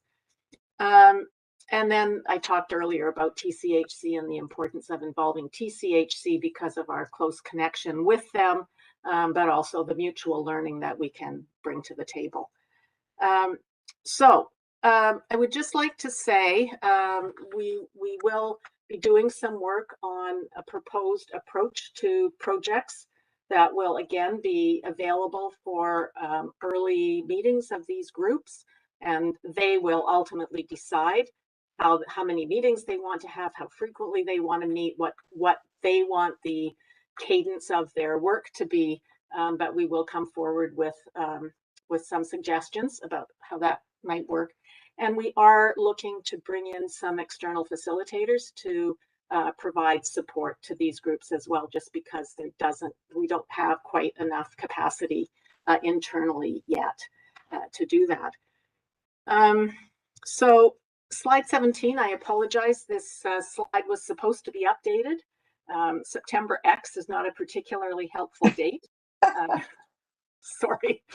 But what we will be doing is taking this to STAC on the September 21st meeting to get input from STAC, and then bring recommendations forward with any changes that we get from STAC to the board meeting on September 30th. And then we will launch the process to get people for the committees, both the tenant leaders and the staff, and be ready to launch by around mid-October, 19th to 26th of October, and have the kickoff meetings. When they come together, the package that I talked about earlier will be prepared, so it will be people that have some background to help them get up and running. As far as how this type of project will work, again, it will be up to the groups with the aid of the facilitators to figure out the exact cadence of their meetings. but quality improvement starts with a really thorough understanding of where we are now and understanding the issues and clarifying them as much as possible. A lot of that work has been done. But you can learn a lot from just stepping back and saying what really are the problems and make sure that they're currently understood. And then looking at what a variety of solutions can be. Some are short term, some are much longer term, and creating an action plan out of that. The recommendation is that we proceed with the 3: safety and security, pest management, staff and tenant relations, that we have a governance structure with co-sponsors of the CEO and a tenant board. We have a committee for each project with a project sponsor from the leadership team, 4 tenants, 4 staff members, and 2 Toronto community housing, except for the staff and tenant relations one, and that we engage subject matter experts as needed in communication support. So we're excited to get these projects up and running and look forward to any thoughts you have on how to make it work. Thanks, Mary, for that overview. So maybe we could start with the 3 areas of focus. That any comments around the areas of focus being, which this actually is interesting because our whole meeting seems to be intersecting today around safety and security, pest management, and tenant engagement. I think it would be good to be able to go to the board to say that this committee is actually comfortable with those 3 as those kind of focused areas of continuous quality improvement. Councillor Fletcher? Understand a number of things. Tenant staff relations, is that a tenant engagement or is that tenant staff relations? Unclear. I think that my understanding of that one, and Wendy, please elaborate, is that in the listening tours, tenants have been saying they're not entirely clear on what the roles of some of the new staff are and what they would go to them for. Yeah. So that's one aspect of it. And the Thank you. No, that's great. I think that's important, Mary. That's the other people don't know. Yeah. The other aspect is some of the things Grant alluded to earlier about, working with staff to get better at understanding how to work with seniors and some of the issues involved with that. So it's those 2 aspects as I understand it. Wendy, Grant, fill in. Yeah, Mary, I would agree with you on that. Tenant engagement is, I think, intrinsically linked because you can't have a successful tenant engagement system without relations. But I do think, to Mary's point, I think those other 2 were the main components. You know what? I think I'm happy to hear that if I can. Thank you. That I think if it's a new corporation, if people aren't really clear, I think you do need to figure out how you're going to be communicating to all tenants because they're not all English speakers. And that's rule number 1 as far as this is concerned. So I think this is an interesting initiative. I'm hoping I have 2 different questions, particularly for safety and security and pest management. What are the data sets that will go to these first meetings? Because there have to be data sets. There needs to be data sets about, again, we've gone over the buildings, take the 83 buildings, where are the main problems? Same with safety and security, where are your main buildings that have the most problems? How do we know what they are? If we don't have that, then I would say we cannot start this project until that data is there. And I think we should make sure it's there. Or we're going to have sitting around a table talking about things that aren't data-based. And I'm insisting that information is there. And Madam Chair, I think this can't start until those data sets are there, and we should be discussing what they. Yeah, and I think Mary did actually speak to, like, you don't do quality improvement without actually having that data. But Mary, are you feeling that? Can you comment at all in terms of starting with data being available? Well, I think we've made progress on some of the pest management data, and I think you saw some detail in Grant's report. But we are continuing to try to get the more granular data that you are looking for, Paula. Councillor Fletcher, I couldn't agree more that the granularity of the data is necessary to really know where the problems and issues are. And so it would be my expectation that we continue in all of these areas to really try to get the very best data that we can by the time the first meeting happens. And if there are still gaps, we will have to build into the plan, continuing to improve the data. I think for me, to have a clear what data we have, and then the first meeting is what data is needed. Because if it's not data driven, I don't think we should waste anybody's time. Honestly, I hate to say it, be so blunt, but I am, as you know, extremely blunt. And I think if we don't have some tenants who have gone through pest management hell be available to be tell what their experiences are, then it will all be here at the staff telling us what they've done. And I want this to be the tenants thing, how they feel, what's happened. Let's use that as our marker in our data. So staff, I think, need to get at that and find somebody who's had their place sprayed at least, you know, a number of times. If we don't have that data, then we have a different problem because we're not collecting the right data. And I don't see anybody on here from kind of just overview from your team, Jennifer. I think that's important. And I'm not sure what TCHC is going to do there, because I really want to be careful that we're not at this level kind of mixing and matching. So I need to really understand what your basis is for having, and I don't understand what team members means for TCHC, what team, who, where. They're very busy over there. So I'm sorry, I've got to know more. Well, as far as TCHC goes, we haven't, I don't think, identified the specific people. The interconnection is that we use their contractors, and quite a lot of the work that I think and the data that we need is what is the quality of the work that the contractors are doing? Are there some that are really good? Are there some that not so good? And how do we get that data and work with them to make sure that we have it? And once we do that, also work with them in terms of how we're going to deal with vendor quality. So we can't really do this without them. I don't think, at least on the, I think both on pest and security, the connections are so tight that we have to work with them. So Grant, and if you, I guess I'm just interested in what that looks like, whether what their role is there, because I just think I'd like you to think about that a little bit more, as far as whether they're actually part of that or they're assigned to that in order to bring the data there, rather than because I just don't want to match too much. Do you know what I'm saying? And then I'd like to see some of the experts on bed bugs that are around.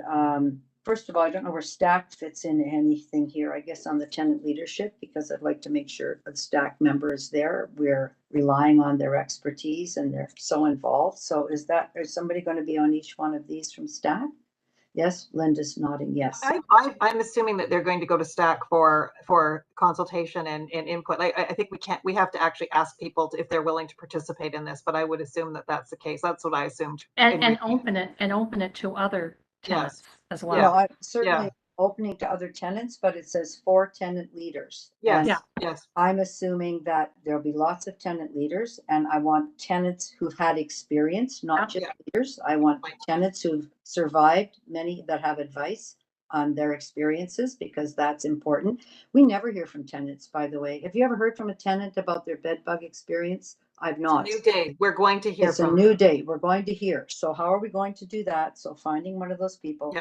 And then I know that we did have an expert at TCHC. Catherine Wilkinson did a lot on pests. She knows it very well. Should be an excellent. And I think she should be part of that pest management team, because she'd be invited. She is a TCHC tenant.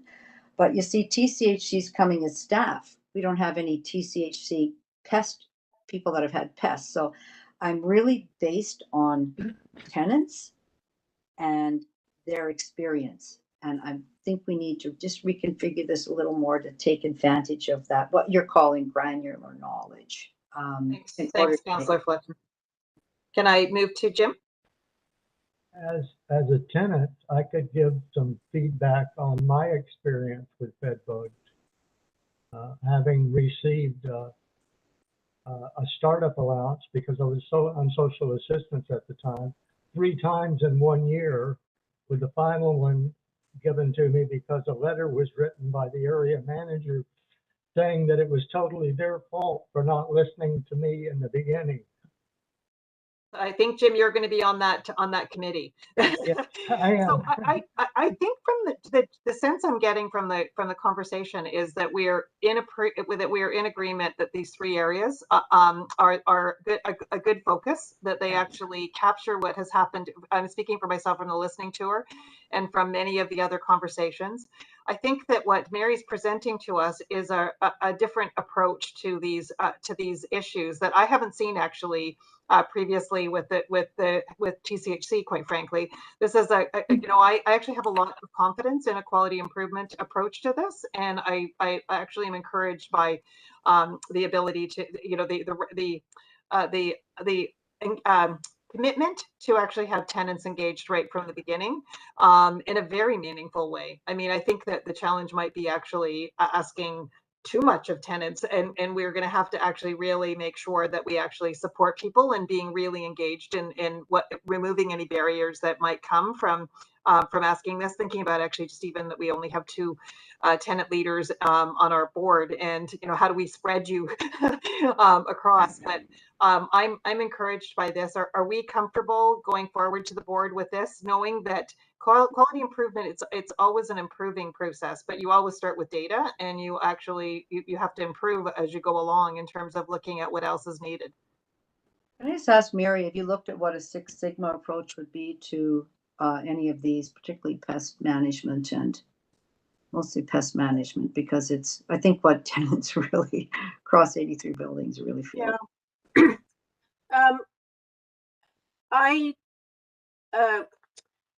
I tend to use an approach to quality improvement. Well, first of all, there's many approaches to quality improvement. 6 Sigma is one of them. And 6 Sigma certainly has many of the components of looking at the data, trying to find out where the areas are, setting targets, and so on. The process that I personally have worked with most is one that was developed by the Institute for Citizen-Centered Service. And it has a 4-step process with, I don't know, 6 questions or 8 questions or something that really guides a working group through a number of steps to arrive at an action plan and then monitor and make sure it's getting implemented. So that's kind of the approach that I take, and there's many different tools within that you can use, such as process mapping and root cause analysis and tenant journey maps and all sorts of things that the groups themselves will have to decide which they think are useful. But I think, Councillor Fletcher, that the most important thing about service quality improvement is that it is, well, first of all, it's a project and it has focused attention, and that it's rigorous in terms of looking at data and understanding the problem before leaping to conclusions about what the solutions are, which is why this kind of project puts that framework in place. Yes. So 6 Sigma isn't the one that I'm most familiar with, but all of them are kind of the same if you put the discipline in and really understand the project and then study the data and get your experts from outside to tell you what's worked in other places. If you do all of those things, it points you in the direction of what you have to do to improve. And Can I also just thank you, Mary, that was a very good explanation. There's nothing in here how we're going to measure that success particularly. And I think as a board, we've just gone back earlier to say our matrix, what's our measurement matrix? Because we've got a new table, we're bringing all these people, we're doing all of this, and we have no time to waste here. So how are we measuring that this is a successful project and we've made a big difference particularly in all 3 areas? Great point, Councillor Fletcher. And maybe we can add also just actually, how do we measure through the process? Because like I think we need to know like kind of the progress that we're making. So sounds like we're in agreement that this approach is worth a try, that we've got the right 3 projects to lift it up, that we've got some great support from people like Mary who have helped us to shape the beginning of this, and that we need the data to start it. And of course, Tenant's very involved. I'm going to ask for a motion to recommend for approval to the board of the quality improvement projects and its associated recommendations, with a particular focus on also having some mechanism for tracking progress and outcomes. And the data up front for us to see. Yeah, Let's see where things are at the Can't board. do it without it. Yeah, great. Any approval for that, Carrie? So moved. Seconder? Jim, thanks. All in favor? Terrific. Very exciting. And so not to leave any other big items that we actually are also responsible for, but just we actually are going to move to the next item, which is strategic planning. This actually is an intersection as well, because we need to do some of this. Mary, we're a little bit behind time, and I know that this is pretty dense as well. Maybe, and we actually are going to go in camera as well for some of the financial pieces of this. Do you want to give us maybe a shorter version? I'm hoping that people have had the chance to read our strategic planning, the recommendations, but I'll pass it over to you, Mary. So I can go quite quickly through some of the aspects of the presentation. The beginning part of the presentation really is just talking about what is a strategic plan and why do you have one.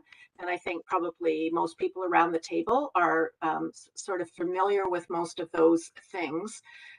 If you look quickly at slide 7, it looks at what the components of the strategic plan are: the vision, mission, mandate, and in this case, we have a mandate from the city, so that would be the starting point for that. The values of the organization being clearly articulated, a few key strategic objectives, and then the initiatives that you would develop to accomplish those objectives. And all of that leads to an implementation roadmap. So very quickly, I think people can look at the beginning slides, but that is the sort of thing that you would be looking for in a strategic plan. And, there's lots of different approaches to strategic planning, and you can talk to many people about how proprietary all their strategic planning approaches are, but at the end of the day, almost all of them boil down to these key elements in one form or another. Slide 9 is just a reminder. We've seen this before, but it just reminds us of our intersection between strategic planning and the fact that we want to be focused on tenant-centric service excellence. So that's going to be a key driver of the plan, and it will inform branding of how the organization wants to present itself. So those things are all connected. So I'll just skip, since you want to move fairly quickly. The next section of the presentation looks at the strategic planning process and a little bit about what the key elements of that are and the timing. Again, every organization does this a little bit differently, but the elements are almost always the same. But in our timelines, we would be looking at approving the approach and getting a procurement done to get outside resources, if you agree we need those, launch the planning. There's a whole phase related to research and analysis, and very importantly, stakeholder engagement. It is probably the most intense part of the strategic planning process. And then you actually develop the strategic plan, again, with input from various stakeholders. And then the last thing is the implementation roadmap. The slide 12 just looks a little more detail at each of those phases. I'll skip over that, but looking at slide 13, this is a really important slide because it talks about what the inputs are for a successful strategic plan. And one of it is research and analysis. So that side of things is your data and document review. Like, you're not starting from the beginning. You have all the documents on Tenant First and ISM and the Health Commons report. And there's just lots of things available to kind of get things started. Key informants and best practices are also really important. And I know from the work that I've done, calling up other organizations and saying, what did you do, what worked, what didn't, and sort of codifying that is really helpful. and that's part of the comparator analysis. And of course, an environmental scan tells you like what's going on in the environment and how's that going to affect and impact your organization. So those are really important things that set the stage.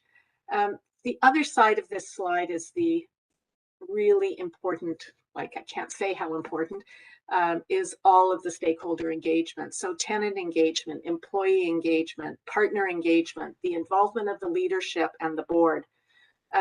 These are the things that you really find out from people what's important to them. And yeah, you know, the amount of engagement that you can do, and that's what the next slide says. There's many ways of doing engagement, and the amount of engagement that you do really is a critical element of the decision making when you're planning your strategic planning process. I would think that as a new organization, the amount of engagement that is optimal is a lot. I mean, I don't know, like it is a lot. And the truth of it is that what really drives the cost and the timelines, but especially the cost of strategic planning, is how much engagement you do.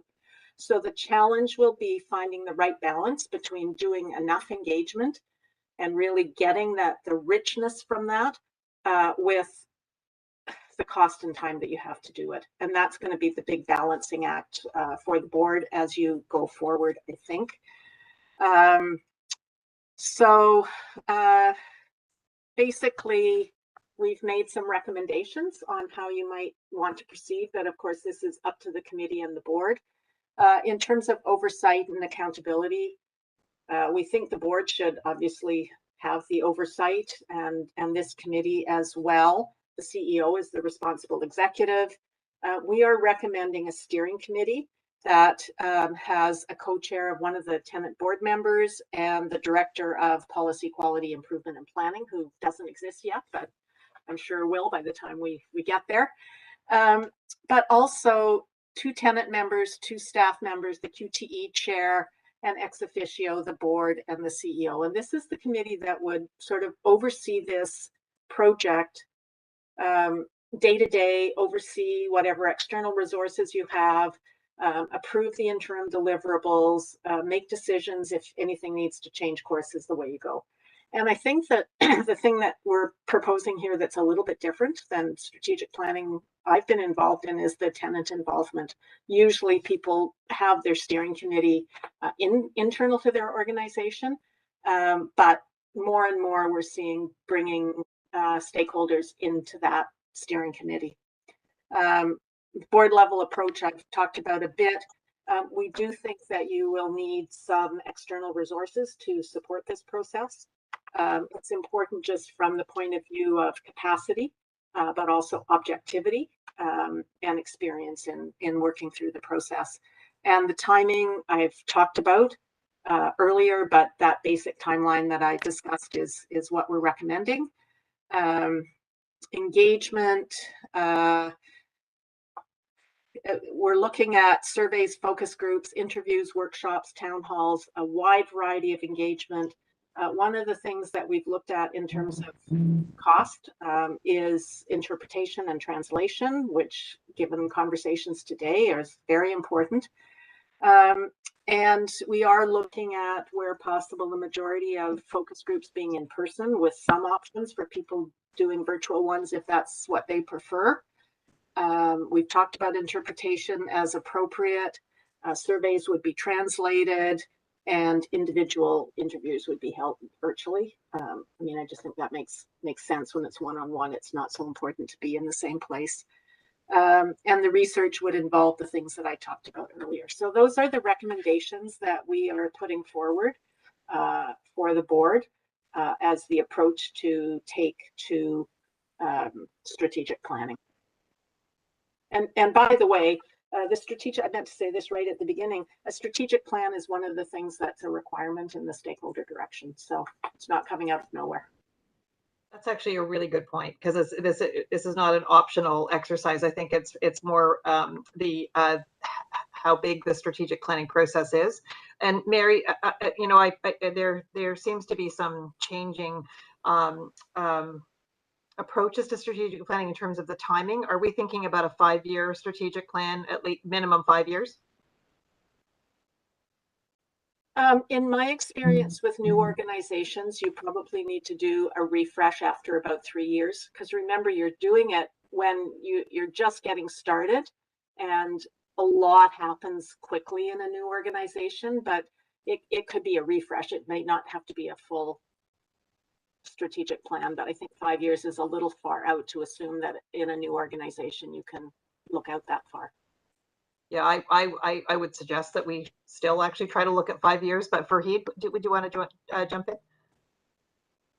Yeah, thanks, Linda, and sorry to interrupt. I mean, I think it's a great presentation from Mary. There were a couple of comments. I mean, I think Mary alluded to this. There's lots of information that I think we can draw on, and I don't know the organizations as well as you and others on this call, but I would suspect that there's some information by way of data and background that we can potentially draw from the TCHC as well as the City of Toronto, because I suspect that some of what we put in the strat plan has to be posited within that broader context. So I think we should kind of look at how we minimize some of the background research and information by accessing that.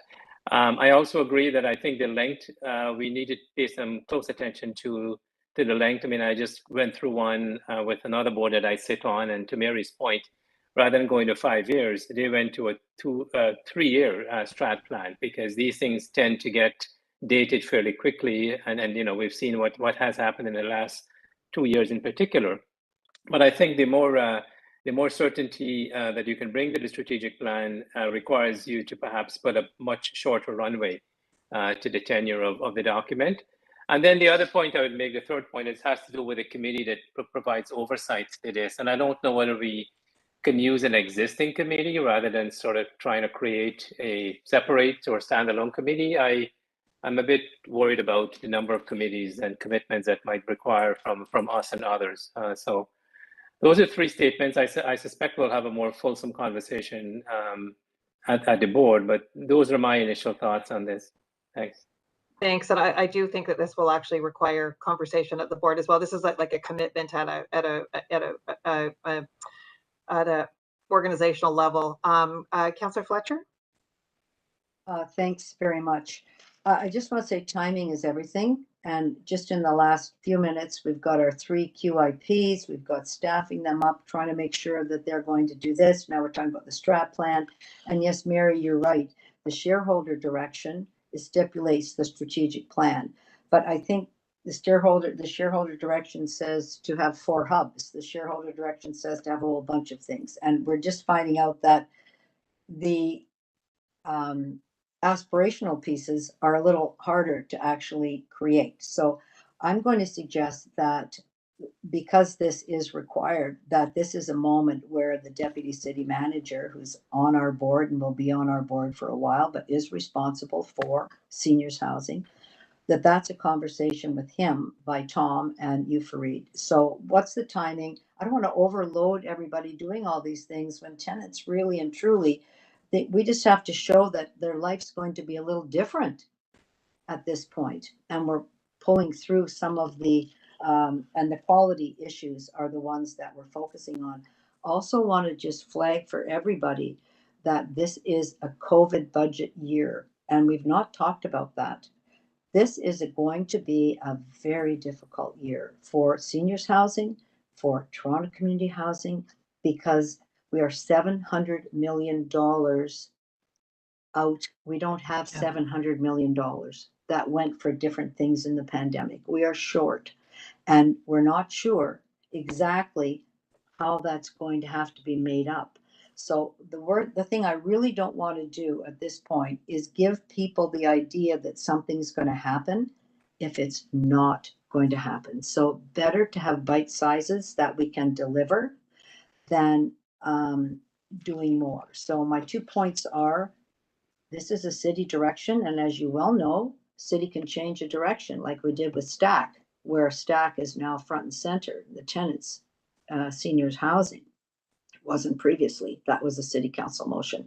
So I think we should just be really clear, step by step, that everything is in a good groove, and we have the capacity internally for our staff to focus on what the tenants want, which is good service, clean buildings, safe buildings, no pests, a good life, and adding in some kind of health piece. Remember, this was going to be an integrated service model. We were running health health buildings.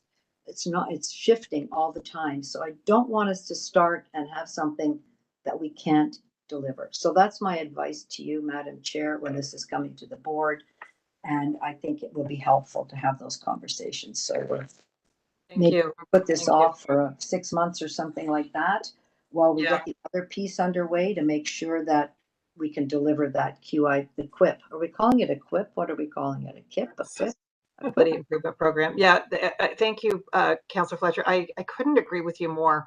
My worry is actually just capacity, and that's what I was worrying about in terms of. I love the fact that we're engaging tenants, and having just recently been engaged in a strategic planning process at the tail end of COVID, was very challenging. Actually, people are very, I think actually people are very tired, and they're wanting to focus on getting back into the, the positive parts of their life, and we may have some challenges getting and we're building a new team. So I wondered about timing as well, and I'm not sure if we're ready to actually propose exactly as you have stated. I think actually what I really appreciate you doing, Mary, is actually providing us a really good background on what strategic planning involves, because you can't go into, like, you can go into a lighter process of engagement, but no matter what, this would actually take significant resources. And I'm not sure, Fareed, what's the best way to, because I don't think our committee is actually ready to actually make a broad recommendation to the board without actually, I think the board needs to actually have a greater conversation.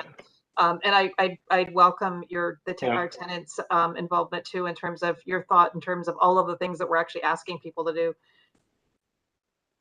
So those are great suggestions, Linda, and a great sort of context to posit this within, and Councillor Fletcher points as well.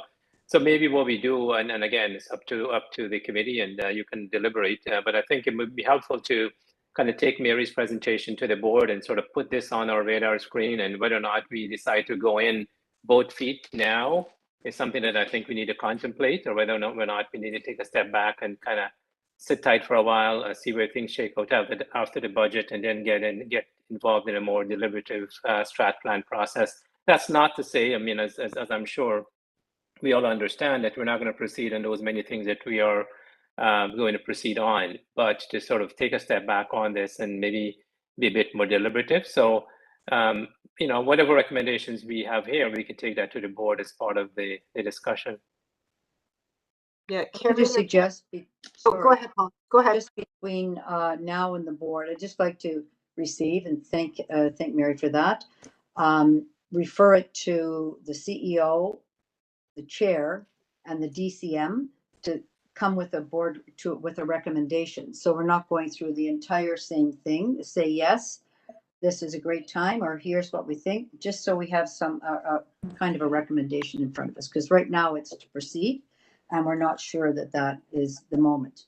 But it's a great plan. Is this the moment to do it? That's really what I'd like to make sure, particularly around the budget issues. That's all. Yeah, that's a great point. And Carrie or Jim, do you have any thoughts in terms of just looking at this? What hits you when you actually hear this presentation?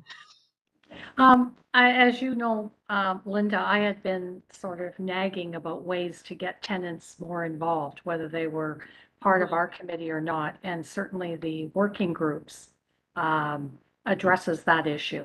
I agree the timing is sort of crucial to think about, but to get not just members of STAC, but tenants involved that in each of these working groups, and more when we come to policies and that. That's key. And I think it's a great solution to what I had been proposing earlier about getting people on the board, on the committee. Yeah, that's great. So actually some of the other work, the quality improvement work, we'll do that. And eventually when we're ready to do the strategic planning, we wouldn't do it without actually a lot of tenant engagement and stakeholder engagement.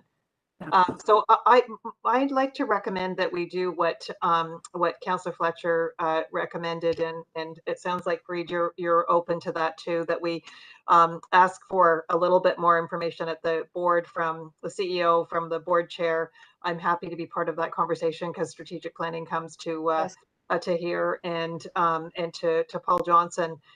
It probably is not whether we will do a strategic plan; it's when. And you know, I was actually thinking, even with your time frame, that maybe if we were to agree to do this, if we had the budget, the procurement maybe not start until January, and to get us through the fall. But that was just kind of what hit me. Yeah. Great. So I think that we're not really. In terms of the motion to recommend, I mean, I think that the motion right now is that we are actually giving this to those leaders to actually come back with a recommendation to the board with some further consideration of the budget as well. Is that okay? Yeah. Oh, thank you. And Jim? Does the budget run from January to January, or is it different? January to January. Yeah, and I imagine that we'll be doing some budget discussions coming up pretty quickly, I would say, because isn't it usually like September, October? Not far away. Yeah, and what I will do is I think we will go into camera session just to actually close off the some of the next agenda items. But perhaps actually at this point, I'm going to see if there's anything more for this meeting before we go into camera, to just have a brief, so we're comfortable with that recommendation to come for more discussion at the board level around when we are going to proceed with strategic planning, and then we could take this great report. Yeah. Great, thank you. Is there anything else for this public session? And I'm going to just let the people that have joined us today from video, thank you for joining us. We just have a very brief agenda item for the in-camera session, and we won't be coming back to public session. So thank you very much for joining us, and we appreciate that. And I wish that we knew how many people were actually in attendance. Maybe we can ask that at some point, but thank you. And I'll call for an adjournment. Carrie, thank you. Moved. Yep. Seconder, all in favor? Great. And we will go into camera. And Mary, if you can stay on.